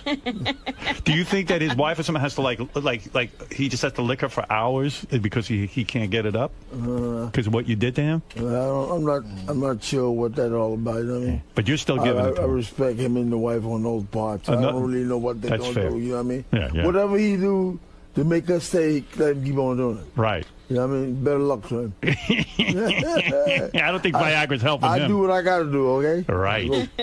Yeah. You know, it was about, I think about 2 or 3 years ago at the... Don't tell me you licked a woman, Marvin. Stop it. Your father will throw you right out. No, this was at the All-Star game that was held in Philadelphia. Right. And my father and Ali in a private quarters inside a hotel. You know, they embraced each other, you know. Why? For, I guess, love, forgiveness. Wow, come on. You know, come on. I mean, You know what, Marvin?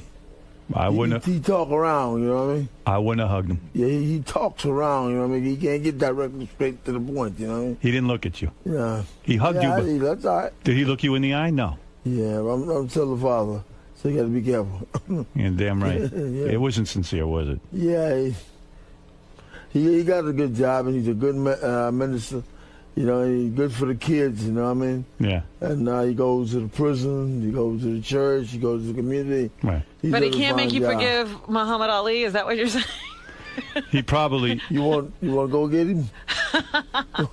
You know, if I was hugging Muhammad Ali, they don't ask when you were hugging Muhammad Ali, were you afraid he's going to put a knife in your back? Oh dear. Wow.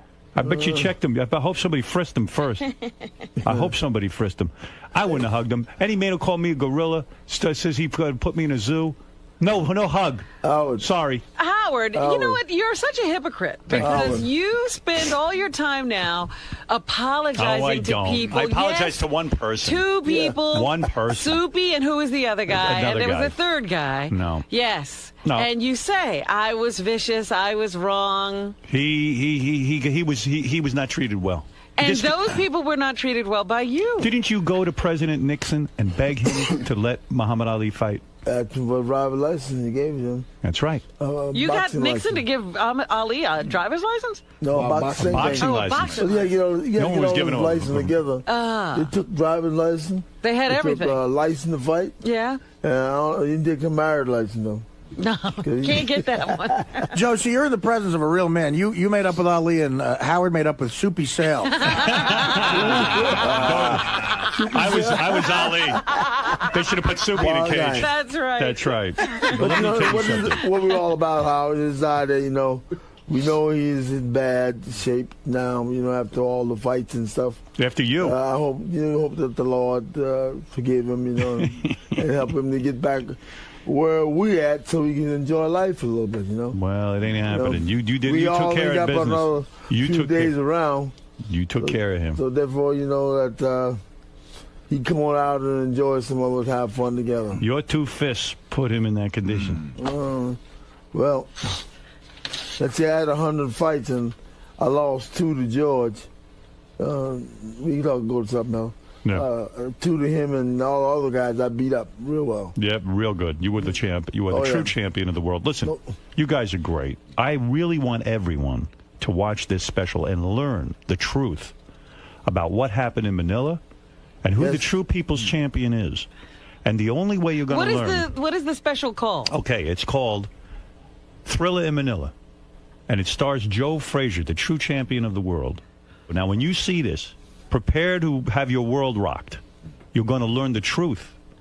And now you're going to take down your pictures of Muhammad Ali that you worship. Well, do I? And you're going to hang up pictures of Joe Frazier.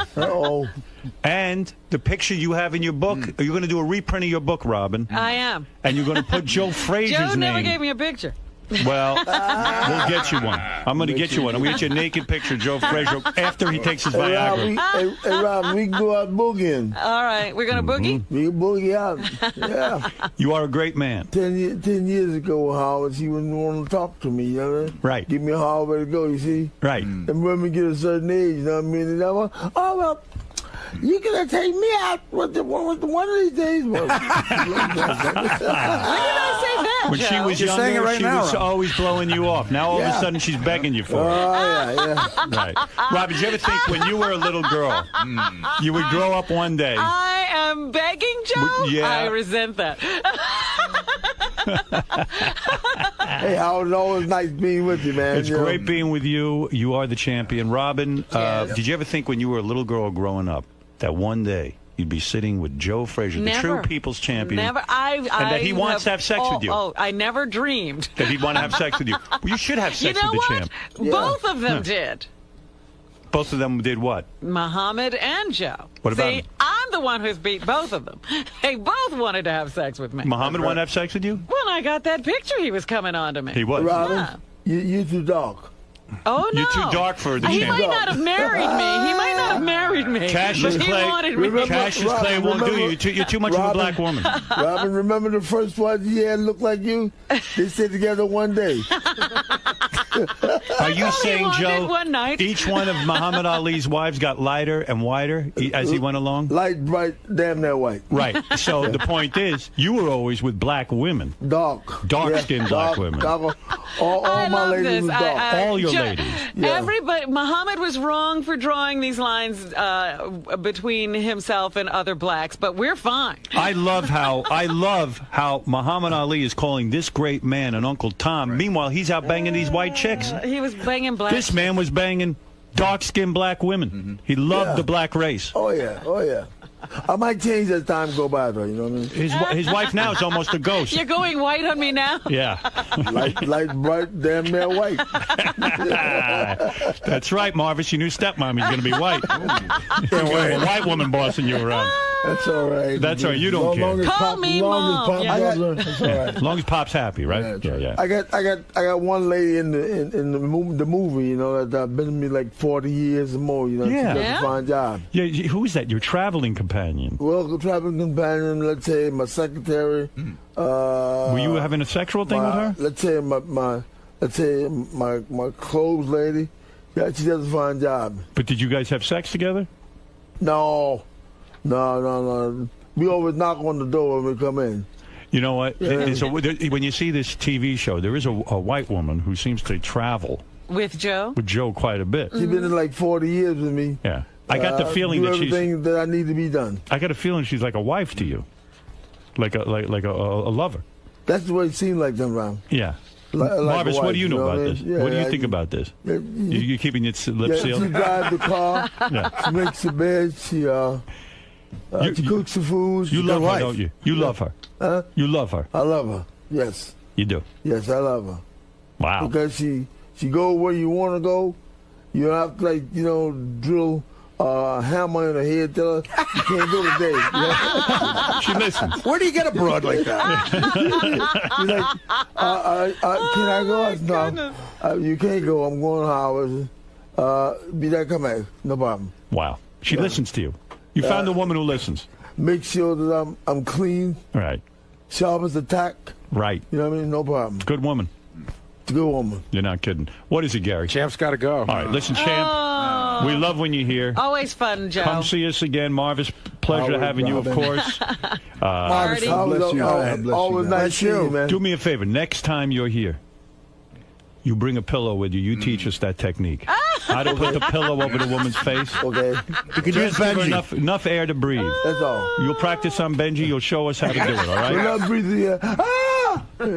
But when she starts to lose consciousness, pick up the pillow. Okay. With Benji, you might need two pillows. Don't try that at home. The great champ, Joe Frazier, and his son Marvis. I love you, even though you're so mean to me.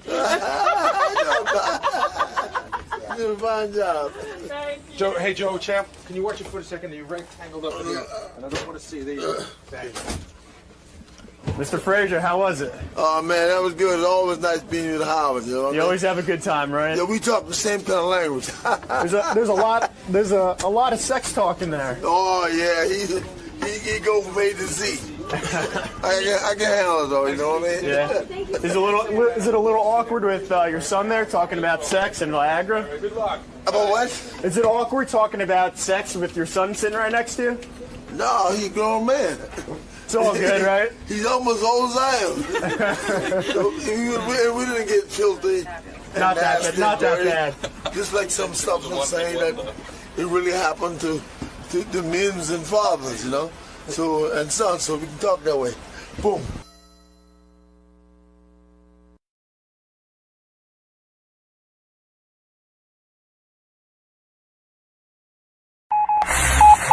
This is the best of the wrap-up show. A recap and behind-the-scenes look with John High and Gary Dell'Abate. The best of the wrap-up show begins now. On Monday's wrap-up show, Richard came by, and he's dying to meet Seth MacFarlane, to the point where he's willing to have somebody jerk off on his back. And when you think of someone who's going to jerk off on his back, we talked about male porn stars, we talked about a bunch of people, but there was really only one person who Richard wanted, and that's Sal. And none of us are surprised. Here it is.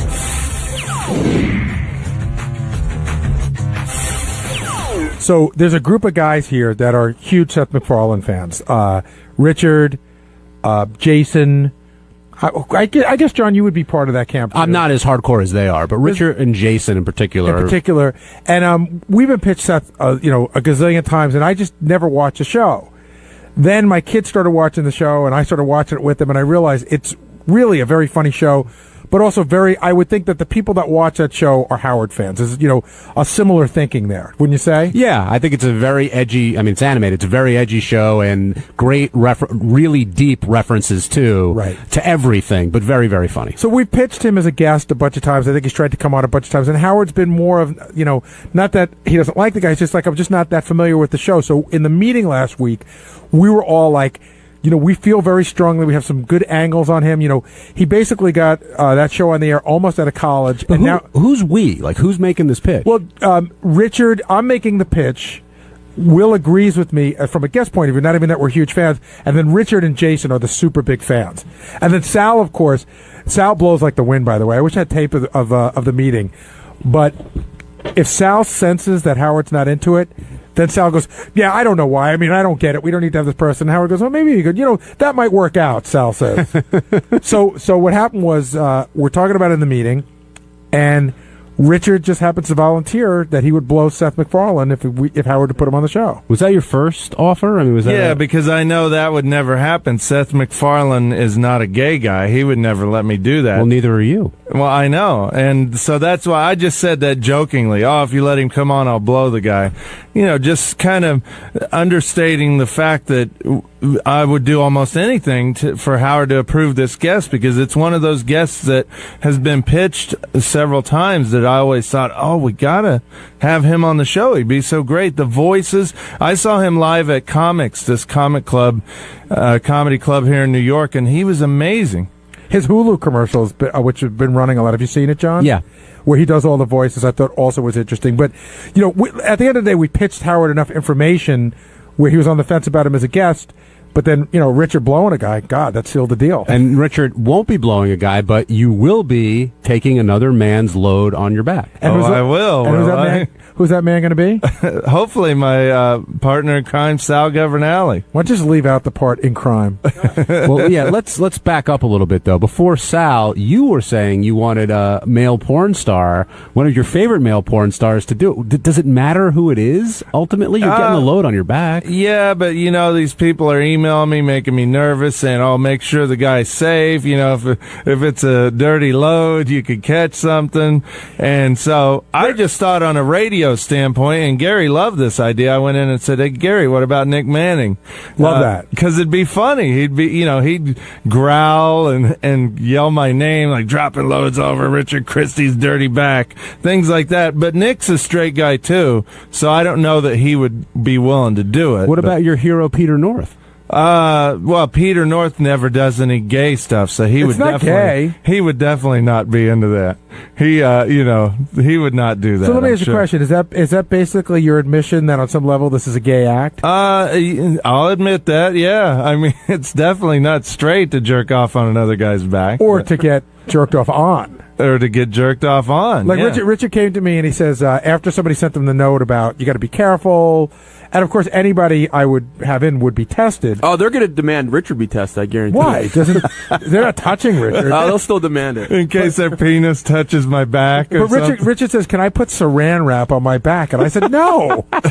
Come on, it's just like a rubber, I'd still feel it. Wax paper? Yeah. Jed in Montana, you're on the wrap-up show. Hey, guys. First, I'd like to say, Gary, awesome job on E Street Radio. Oh, thank you, man. I loved your show. That was fantastic. Appreciate it. Richard, man, I'm a huge fan of you. Thank you. I sense that you you're no longer both. will be.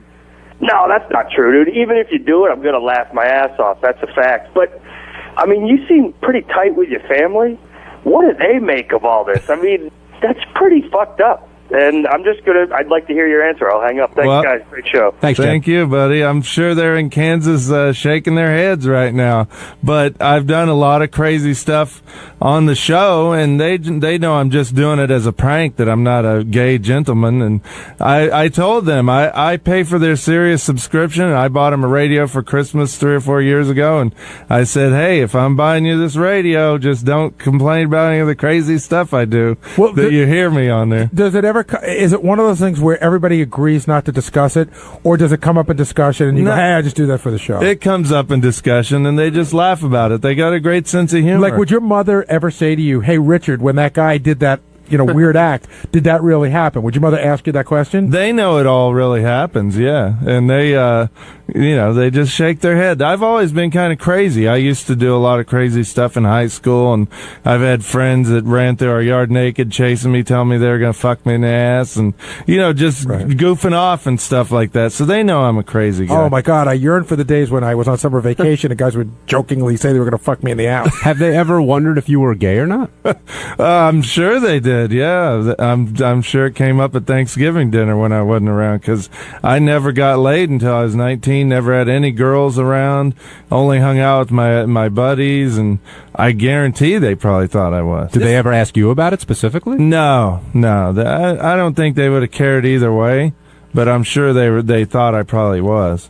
Yeah, this is where I'm jealous of Richard. I'm very close with my parents. I love them. I have a great relationship, but they would be upset if I did this, and that's what keeps me from doing some stuff like that. But did they give you a hard time back when you used to get naked and do stuff? Oh, my God. You should have seen how upset they were when they found out a guy named Kip, who looked a lot like Benji, went to the bunny ranch. I'm not kidding. So I was wondering because I've talked to you about, is there something that would cross the line for your parents? Do you think that they would actually say, this upsets us, please don't do it? If a big veiny penis entered my rectal cavity, I'm sure they wouldn't be too happy.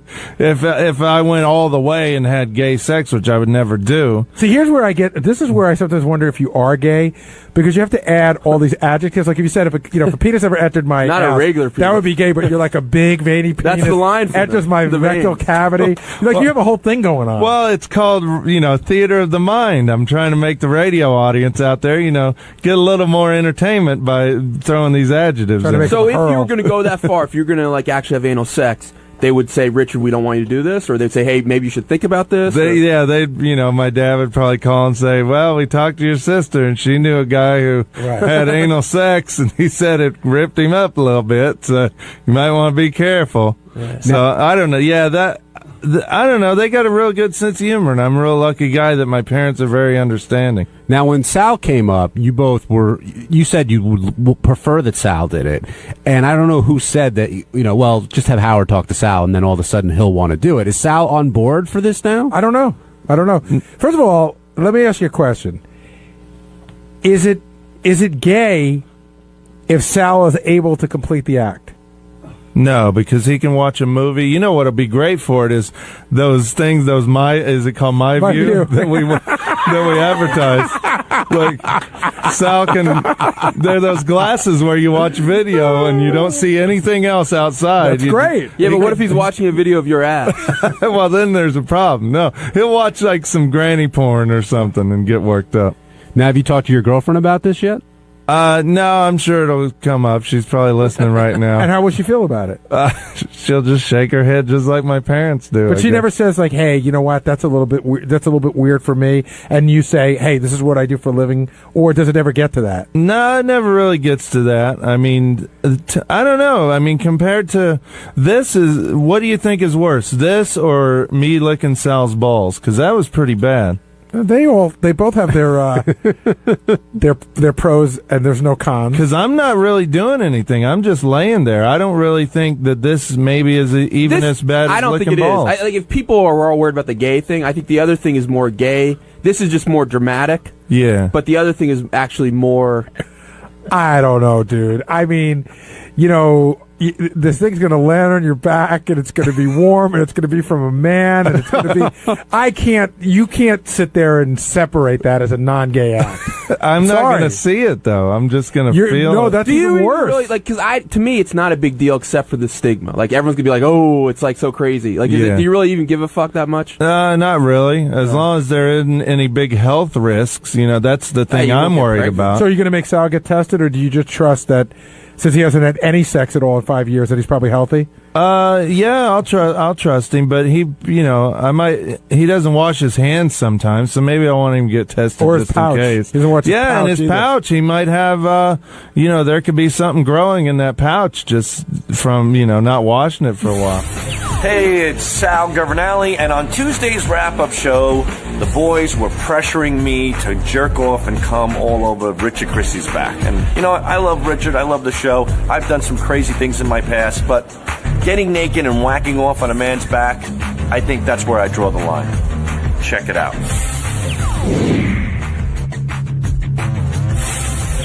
The thought of me standing over another man, wanking my penis, and ejaculating semen all over his back, that is where I'm sorry, I draw the line. Everybody draws the line someplace. But what if that had come up the point is, like, has Sal changed, or is this... No, I don't think I've changed. If this had come up 3 years ago... Wait, Sal. If this had come up 3 years ago, I think you would have too. I think it's not that you don't like Howard, but it's like that expression, familiarity breeds contempt. I agree. Not that you dislike, not that you really have contempt, but you're established. You work here.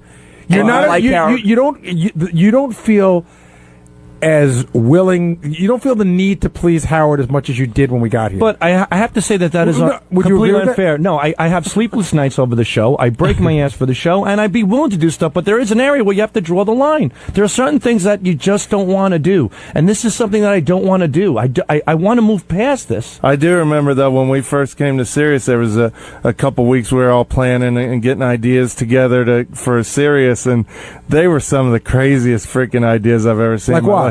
One was every guy on the show was going to jerk off and see who could shoot the furthest. Oh, we were going to weigh it too, and we were going to weigh our loads. I actually don't think weighing a load is that crazy. No, I don't think that's. I think it's funny. Yeah. Well, I mean, I'll have to go back and look, but I just remember there's some stuff we were shaking our head. You were going to fuck some guy's skull or something? I was going to skull fuck a guy in the eye. Sal, do you? Oh, right. Right. That's not gay. Is that bigger deal than this? I think it is. No, that's not a big deal because I was just going to stick my penis in his eye socket. Right. So you'd still do that? I don't know, Benji. Let's focus on you. I mean, I think I'm doing very well. Sal, I think I'm evolving in the right direction. I don't think there's anything wrong with it if you don't want to. I'm trying to figure it out. I don't know. I'm trying to get past that. I've learned a lot from the show. So you've changed? Yeah, I've changed. So, but Sal, I'm changing in the right direction, in my opinion. But it doesn't mean I would object to certain things. Okay. I mean, just 6 months ago, my asshole got ripped apart by a paintball gun. Yeah, and you got paid well for it. Right. But I'm saying I do stuff. And Richard now is being you did it only because you were getting paid for it. And why is Richard being compensated right now? For Seth MacFarlane, to meet him. There is something behind it. There's a huge difference. And why do I have... No, there isn't a huge difference. To him... But don't make it sound like you did the paintball thing because you want to get back to the fans. You did it because you wanted the money. And there should be something involved. When you do things, there are... But you work here. Right, I know. So what does that mean? Of course I work here. I work hard. You should be given a bonus for doing your job? No, I'm not asking for a bonus. But you just said you should get money. But is that part of our job to come on guys? Well, hold on. Someone didn't read their contract. Yeah, is that in my contract? Hold on. Let me frame this argument here. So I think what Sal's saying is Richard is willing to get a load on his back so he can meet Seth MacFarlane. And he chose Sal to be the guy to do it. So Sal's saying, okay, I'll be the guy to do it, but what's in it for me? Is that... No, I'm not saying what's in it for me. I'm saying Richard wants to meet Seth. He wants to be willing to be the person willing to take on punishment.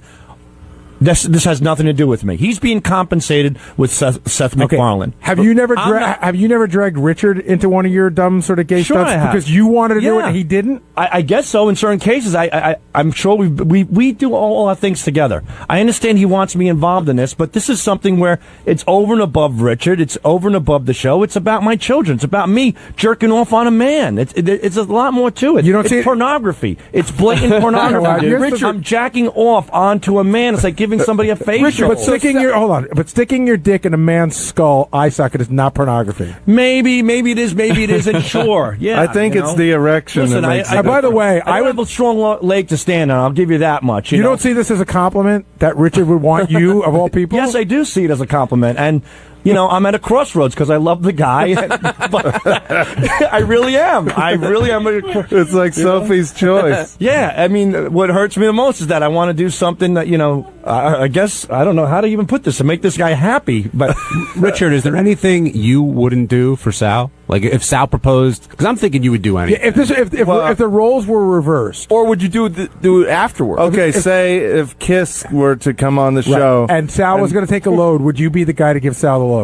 Oh, yeah, I would probably go through with it, I guess. I mean, I've walked on the air with a boner before and stuff, so that doesn't really. Well, what about just at the end of this? Would you, if Sal wants something for what he's doing, would you give him the load?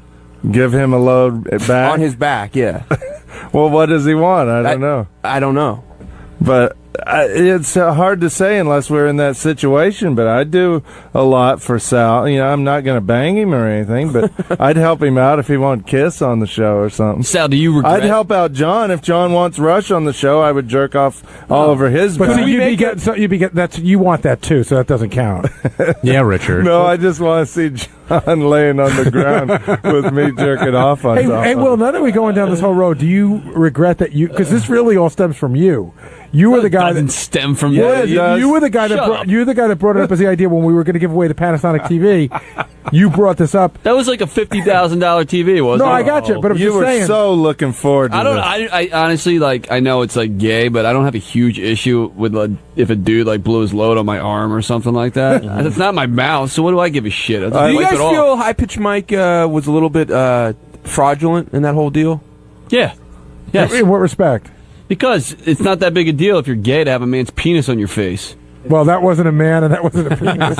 Or whatever it was. Well, what'd you want to ask Sal? So what I wanted to say was, do you regret doing all the gay things you've done on the show? Now that you have this newfound maturity and you're so worried about your kids. Newfound maturity. Do you think your kids are going to be any less offended that you were kissing his taint than you were taking? Yeah, have you ever seen a picture of Captain Ballsack? Do you think your kids are going to think it's really... Sack, not Ballsack. Do you think it's going to be really cool when your kids see a picture of you in a leotard with your fucking balls? But he had a mask on. They won't recognize him. Gene Simmons painted on your cock. Let the man respond. Go ahead, Sal. Thanks for reminding me. That really was. Those are proud moments in my life, I have to say. So I'm proud of everything I've done on the show. So you have no problem your kids stumbling upon a picture of you with your... Of course I have a problem with it. That's the risk you take. But you know what? If I can minimize that risk from this point forward, like blowing a load on a man's back, I think I could take it's a good idea to take a pass on that one, maybe. But you see what I was getting at this morning? Sure, I was breaking your balls about how you have ridden a lot of people that they're not team players.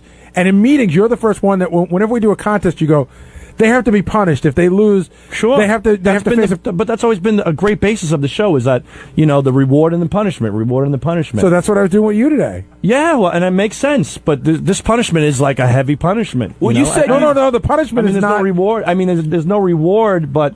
It's just something going to be a funny bit. That's a reward. It's like Scott the engineer. He wanted to get fucked up the ass by Lexington Steel. He almost had it done. You put up the money. He thought about it. He went home. He thought about his children, and he thought about his children being ridiculed. And he had a 17-year-old kid in high school. Yeah, it's a huge difference. Man, but you know what? Video lasts forever, man. Internet lasts forever. So... I don't need me on loop mode one day. Maybe my son's prom up on a big screen, dropping a load on a guy's. Yeah, it'll just be Captain Ballsack with a fucking Gene Simmons red thing on his cock. If you're a family, listen, man. I'm telling you now, I'm putting my family first, and that's it.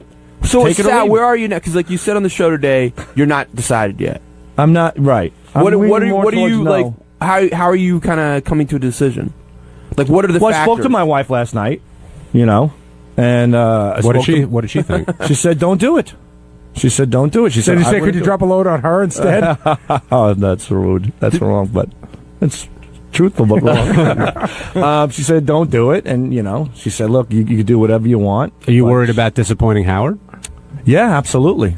But I'm also worried about. Believe it or not, I feel like I'm disappointing Gary and Richard. Yeah. Why didn't your wife want you to do it? Did she say was it the same? Well, reason? I said that I didn't want to do it. I think that's something that's really, really heavy and strong that I feel really uncomfortable about. But at one time, she said she doesn't mind you doing stuff with me as long as it's not with other women. And she's never been disappointed. But was she saying she personally didn't want you to do it, or she's saying if it upsets you, I don't want you to do it?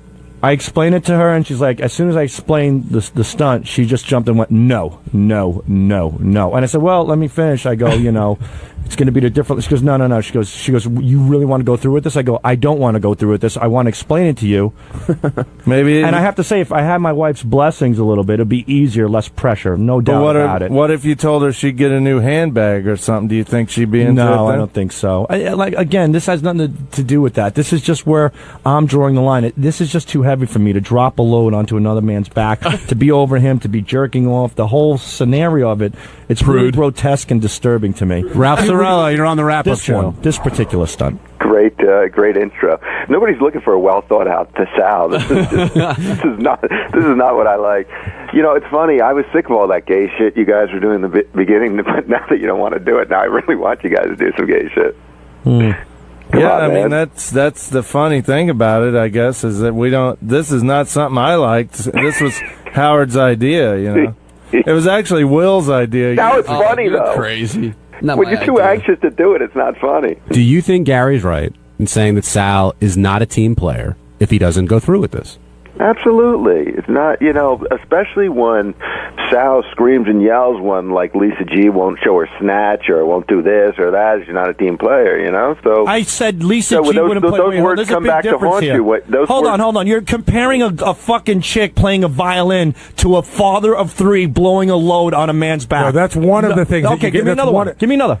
You said JD backs out of shit all the time. I don't say a peep. Richard's backed out of shit. I don't say a peep. You've all backed out of stuff. It happens. You're asking me to drop a load on a man's back. It's a fucking big fucking request, man. It's something I don't want to do. Okay, you haven't done Jesus that Christ. before. And you know what? I've done, and you know what, Ralph? Before you open your fucking queer mouth, come in here, get your ball shocked, get your asshole fucking hit with a paintball gun, get everything that I've done, and then let's see who wants to drop a load on a man's back. I've committed myself. I've done everything, and I'm proud of it, but this is something that's a little too strong for me. Is that possible? Can it be possible that a guy could say, hey, wait, this is where I draw the line? Or no, why don't you just pick me up, throw me off the fucking building, Gary? Go ahead. It'll be hilarious. It'll be wonderful. And then when I get to the bottom, you can all drop loads on me. Drop them in my open fucking wounds. Go ahead. I'm drawing the line at one point. It doesn't mean I'm not a team player. Here's the point I'm making, Sal. But you're comparing a guy dropping a load, a father three, to a fucking chick who hasn't got laid in 10 years playing a goddamn violin. What are you kidding me? That's like comparing dog shit to roses. Get lost. Hey, it's Gary Delabate, Baba Booey. On Wednesday's wrap-up show, we had a discussion about who might be the right guy for Lisa G. We couldn't really figure it out. Ronnie came in, and we had a discussion that Ronnie, is secretly attracted to her, and that he might want to, break her down like she was a horse or something. But big discussion on who should be going out with Lisa G. Here's how it went.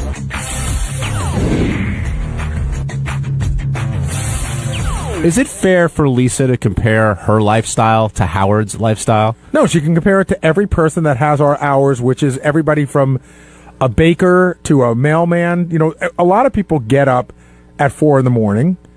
So, I mean, I don't understand what do you mean, though? I don't understand. Well, she was using that as one of the reasons, and not the main reason, why she couldn't find someone or continue foster a relationship, because of the hours we keep. Right. Oh, she said that? Yeah. Oh, yeah. Oh, because of the hours? See, I don't think for me, it's hard. I'm a night person. Well, it wasn't just the hours. It was also Howard goes to bed early. She likes to go to bed early. She was sort of drawing. I don't think her hours are that crazy. Her hours are that out of line with most of America. Yeah, I thought, quite honestly, when she was having that discussion, she was sort of making in my mind, she was making the case for that she's almost like a Howard Stalker, like we're the same.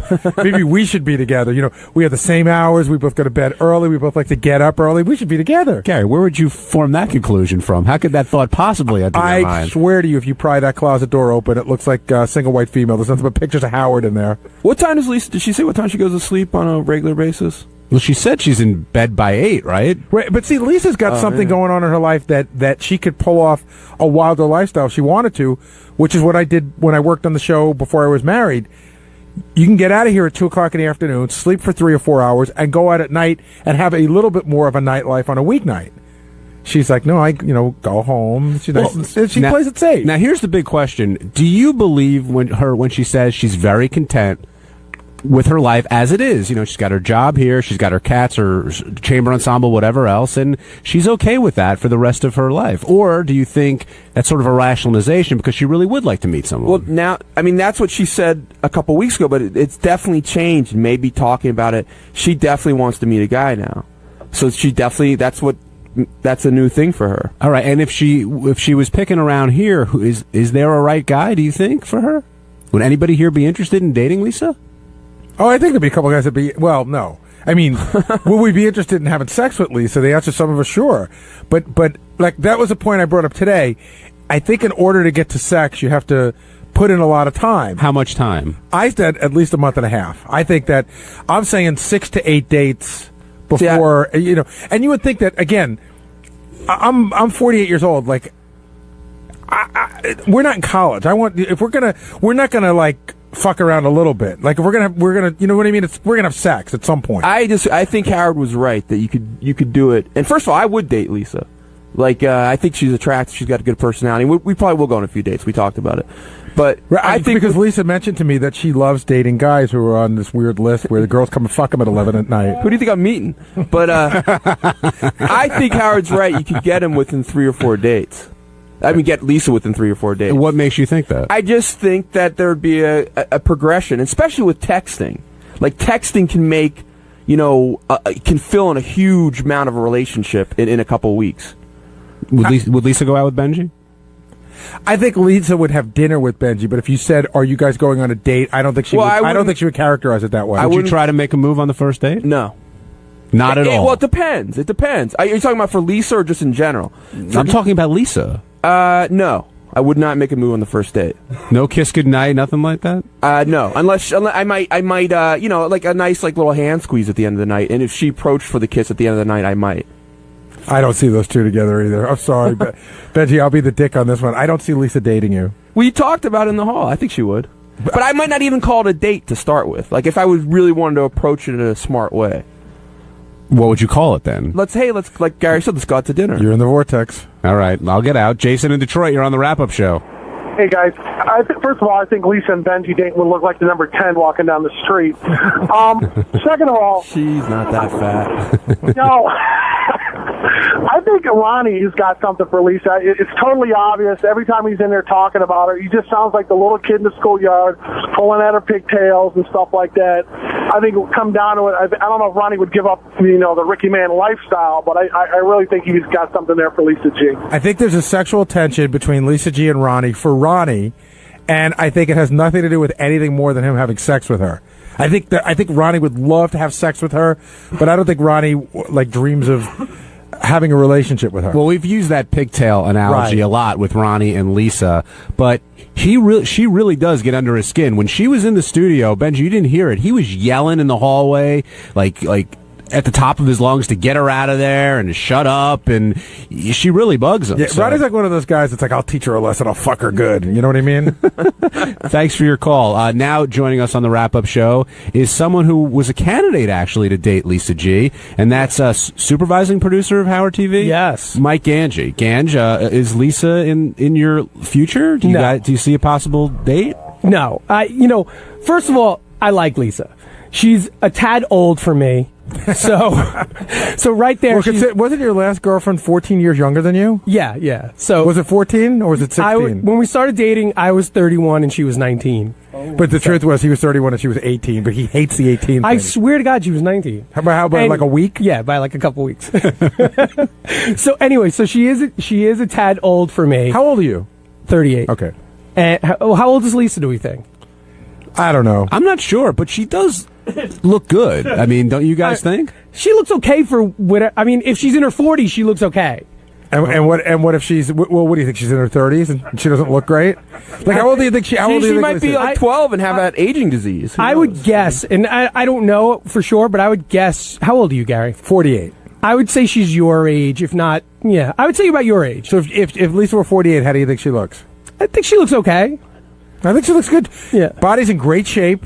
Keeps her body in great shape, and I do like that she doesn't look like she's had any weird face work, and that to me is a huge plus. Yeah. From the and I'm not disparaging her face, but I'm saying from the back, I would put her up against anyone.